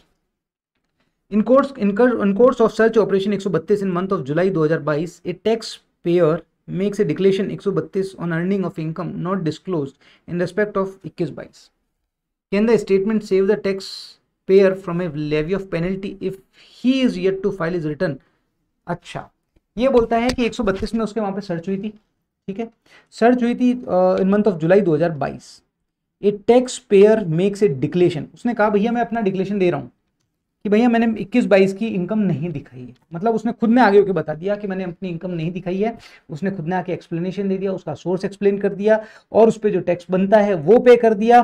और अगर उसने जो रिटर्न फाइलिंग है उसके रिटर्न फाइलिंग के अंदर वो इनकम दिखा दी है तो उस पर पेनल्टी का वेवर मिल जाएगा, पेनल्टी तो लगेगी नो डाउट, बट उसे वेवर मिल जाएगा। तो देखो 20G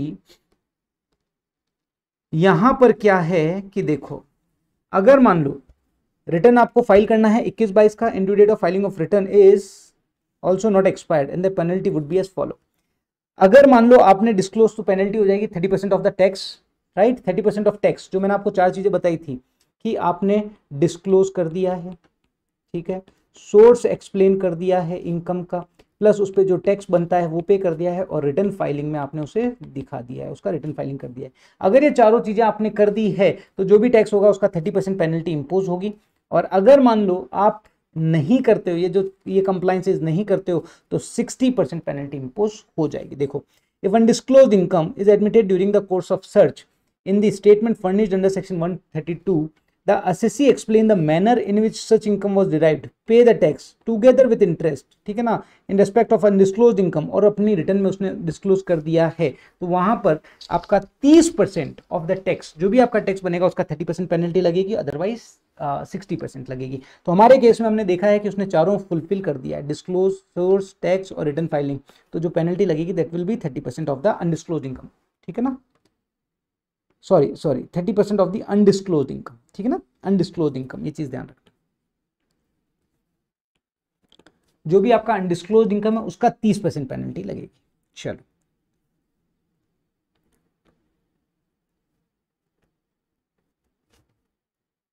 कहाँ है क्वेश्चन?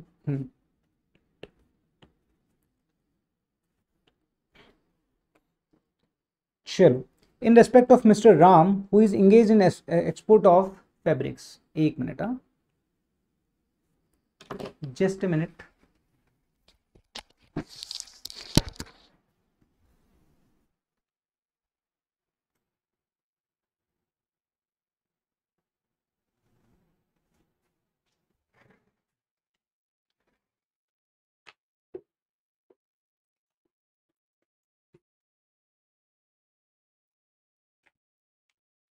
यस,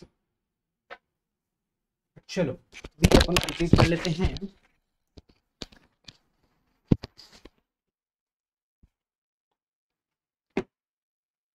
यहां पर क्या है क्वेश्चन नंबर 20H के अंदर कि इन respect of mister Ram who is engaged in export of fabrics, information available with AO as per the risk management strategies RMS risk management strategies formulated by the CBDT for the year 18-19।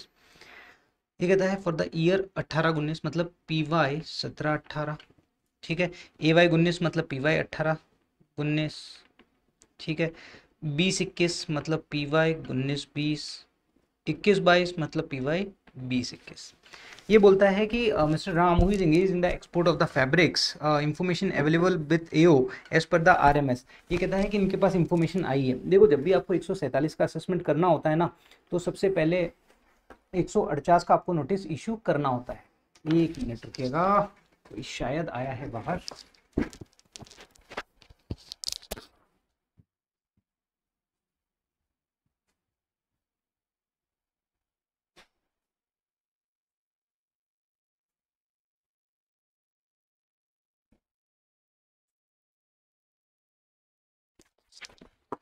Yes हाँ जी, तो यहाँ पर क्या हो रहा है कि आरएमएस के अकॉर्डिंग ये बोलता है कि 147 का आपको अगर इनकम एस्केपिंग असेसमेंट करना है तो उसके लिए आपको 148 का नोटिस देना होगा। 148 के नोटिस के लिए आपको 148 ए की प्रोसेस फुलफिल करनी होगी और बड़े लोगों की अप्रूवल लेनी होगी जो 151 के अंदर बताए हुए हैं। ठीक है ना, 151 में जो अथॉरिटीज हैं बड़े लोग, उनकी अप्रूवल आपको लेनी होती है। ठीक है ना, 3 साल और 10 साल। 3 साल है तो आपके बड़े लोग डिफरेंट है और 3 साल से ज़्यादा है तो सीसीआईटी वगैरह के इक्विवेलेंट लेवल के लोग हैं। ठीक है ना, तो चलो अब यहाँ पर इन्होंने क्या बोला है कि आरएमएस होता है कि आपके पास रिजल्ट, वो कहते हैं ना information it includes deemed information होनी चाहिए, तभी आप 147 का नोटिस इशू कर सकते हो। ठीक है ना, 148 का नोटिस इशू कर सकते हो। तो information it includes deemed information. ठीक है ना, अब इंफॉर्मेशन में क्या होता है, एज पर आरएमएस अगर आपको कोई भी इंफॉर्मेशन मिली है तो वो भी आपकी इंफॉर्मेशन मानी जाती है। तो यस, उस केस में आप क्या कर सकते हो, 147 का असेसमेंट कर सकते हो। अभी बोलता है आरएमएस के अकॉर्डिंग है कौन से ईयर, 17-18, 18-19, 19-20, 20-21 और द इनकम एस्केपिंग कितनी है, 20 लाख पर ईयर। देखो अगर आपको आरएमएस के अकॉर्डिंग कोई इंफॉर्मेशन मिली है और अगर वो 50 लाख से कम है तो मैक्सिमम 3 साल। प्रीवियस ईयर का जो रिलीवेंट असेसमेंट ईयर है, उस रिलीवेंट असेसमेंट ईयर की एंड से 3 साल के अंदर आप उसका क्या कर सकते हो, इनकम एस्केपिंग असेसमेंट कर सकते हो, मतलब नोटिस इशू कर सकते हो। ठीक है ना, आप उसका नोटिस सर्व कर सकते हो। ठीक है, ये चीज आपको यहां ध्यान रखनी होगी। तो अब देखो, can the assessing officer issue notice 148 का to mister Ram in April 2022। तो आज अप्रैल 2022 में, लेट्स अज्यूम अप्रैल 2022 में वो नोटिस इशू करना चाहता है। तो मुझे बताओ, अब मैंने क्या बताया था, प्रीवियस ईयर का एंड रिलीवेंट असेसमेंट ईयर उसकी एंड डेट क्या होती है, 31 मार्च, वहां से 3 साल प्लस 3 ईयर्स। तो अब देखो सबसे पहले अपन लेते हैं 17-18 का। तो प्रीवियस ईयर 17-18 है, तो 17-18 का रिलेवेंट असेसमेंट ईयर कौन सा हो जाएगा, 18-19। देखो इसके लिए ना मैं अभी इतना डिटेल में नहीं ले जा रहा हूँ, बट मेरा इनका असेसमेंट का सेशन आप देख लेना, आपका पूरा 147 से लेके 151 ऑन टिप्स हो जाएगा। ठीक है ना, मैं इसमें लिंक दे दूंगा, टाइम स्टैम्प दे दूंगा। असेसमेंट बहुत अच्छे तरीके से मैंने वहां पर एक्सप्लेन किया है। यहाँ थोड़ा सा क्विक क्वेश्चंस हैं और मेरे को कंप्लीट करने हैं फटाफट से, तो जस्ट ओवरव्यू दे रहा हूँ आपको यहाँ पर। ठीक है, बट आप असेसमेंट देख लेना, मजा आ जाएगा आपको वहां पर। ठीक है, तो देखो ये है अपना प्रीवियस ईयर का रिलेवेंट असेसमेंट ईयर 18-19 का एंड डेट मतलब क्या हो गई, 31 मार्च 2019। 31 मार्च 2019 से 3 साल, तो एक हो गया आपका 31 मार्च 19 से 3 साल क्या हो जाएंगे आपका, 31 मार्च 2020, 21 और 22, मतलब 31 मार्च 2022 तक आप उसका नोटिस इशू कर सकते हो, उसके बाद नहीं कर सकते। मतलब 17-18 का नोटिस तो इशू नहीं हो सकता। अब 18-19 का हो सकता है क्या, तो यहाँ पर डेट आपकी क्या हो जाएगी, 31 मार्च 2023। यस हो सकता है, यस हो सकता है, क्योंकि 18-19 है तो उसका रिलेवेंट असेसमेंट ईयर क्या हो गया, 19-20 मतलब एंड डेट हो गई 31 मार्च 2020, 20 से 1 साल, 21, 22 और 23। ठीक है, तो 31 मार्च 2023, तो अप्रैल 2022 को अगर आप नोटिस इशू करना चाह रहे हो तो 18-19 का हो जाएगा, 18-19 और ऑनवर्ड्स हो जाएगा, बट उसके पहले वालों का नहीं होगा क्योंकि इनकम एस्केपिंग 20 लाख रुपए है। अगर 50 लाख से ज्यादा होती तो 10 साल का टाइम लिमिट आपको मिल जाता, बट 50 लाख से कम है तो 3 साल का आपको टाइम लिमिट मिलेगा। चलो ये आपका कंप्लीट है। अब ये बोलता है कि suppose in case of mister Ram if income escaping in this form of assets value of 80 lakh in such assets created between this years, 18-19 से 21-22, मतलब वही प्रीवियस ईयर 17-18 से लेके आपकी जो ये एसेट्स क्रिएट हुई है वो हुई है प्रीवियस ईयर 20-21 तक।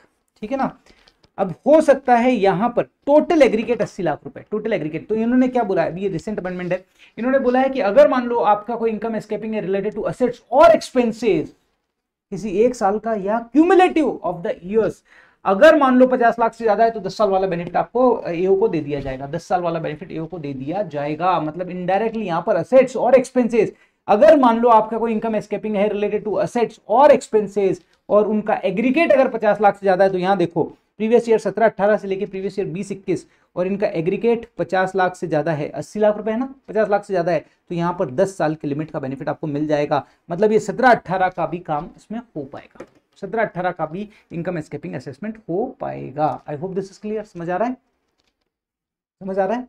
अब ये हो सकता है 17-18 में 50 से कम हो, 18-19 में 50 से कम हो, 19-20 में 50 से कम हो, 20-21 में 50 से कम हो, लेकिन एग्रीगेट 50 से ज्यादा है तो 10 साल वाला बेनिफिट आपको यहां पर मिल जाएगा। एग्रीगेट अगर आपका इनकम एस्केपिंग असेट्स और एक्सपेंसेस से रिलेटेड है, ये रिसेंट अमेंडमेंट है, ध्यान रखना, ठीक है। चलो अब ये क्या बोलता है कि in case of mister Ram friend है Shyam, in respect of Ram's friend Shyam who is engaged in the trading of commodities, जो कमोडिटीज के बिजनेस में एंगेज्ड है, search was initiated under section 132 में सर्च इनिशिएट होती है, okay, in April 2022। Can the assessing officer issue notice under section 148 to mister Shyam in April 2022, okay, वहां पर search हुई है अप्रैल 2022 में, even you not having information. ये बोलता है श्याम के यहाँ पे सर्च हुई है 132 में, इवन उनके एओ के पास कोई इंफॉर्मेशन नहीं है, बस एक ही पता है कि भैया सर्च हुई है, ठीक है ना। It is necessary that they provided opportunity of being before issuance of notice, can income tax officer can complete the assessment in mister Shyam examine. Yes, देखो अभी यहाँ पे ध्यान रखना कि अगर मान लो आप, मैंने बोला था ना information it includes deemed information, तो अगर मान लो आपके 132 का सर्च हुआ है तो उस केस में जिस ईयर में सर्च हुआ है वो आपका डीम्ड इंफॉर्मेशन माना जाएगा, प्लस उसके 3 साल भी डीम्ड इंफॉर्मेशन माना जाएगा। आप उनका इनकम एस्केपिंग असेसमेंट कर सकते हो इवन दो आपके पास कोई इंफॉर्मेशन नहीं है तो भी, ठीक है। तो यस, इनकम एस्केपिंग असेसमेंट किया जा सकता है, कोई प्रॉब्लम नहीं है। चलो फटाफट से देख लो इसका answer. In case of Shyam, assessing officer shall be deemed to have information suggesting that the income has escaped assessment, hence the assessing officer can issue notice to Shyam 148 में, और issue of notice there is no requirement to conduct inquiry or provide opportunity of being heard। जब 148 में, जब आपका 132 के according deemed information होता है ना, तो 148 का प्रोसेस करने की भी जरूरत नहीं है, ये चीज ध्यान रखना, ठीक है ना। Which search initiated in 132 in case of assessee और any other person 133A, the assessment or reassessment shall not be made by AO below the rank of JC except with the approval of the, ये तो normal है। चलो ये कहता है कि भाई AO के नीचे का अधिकारी कोई भी नहीं करेगा until unless JC ने अप्रूव ना किया हो, नॉर्मल चीज है, तो कोई खास बात नहीं है। बट यस, अगर 132 सर्च हुआ है तो उस केस में आपकी डीम्ड इंफॉर्मेशन मान ली जाएगी। जब डीम्ड इंफॉर्मेशन मान ली जाएगी तो वो प्रीवियस ईयर जिसमें सर्च हुआ है वो ईयर प्लस उसके 3 सालों का आप 147 का असेसमेंट किया जा सकता है, राइट। उसके लिए कोई इंफॉर्मेशन की जरूरत नहीं है, because this is the deemed information, और जब डीम्ड इंफॉर्मेशन है तो आपको 188 का प्रोसेस भी फॉलो करने की जरूरत नहीं है। So I hope this is clear. So आपका ये असेसमेंट और इनकम टैक्स अथॉरिटी वाला पार्ट कंप्लीट हो गया है। Now will come on the next part, that is आपका कैपिटल गेन के कुछ क्वेश्चन हैं, क्वेश्चन नंबर 21 के अंदर, वो हम देखेंगे।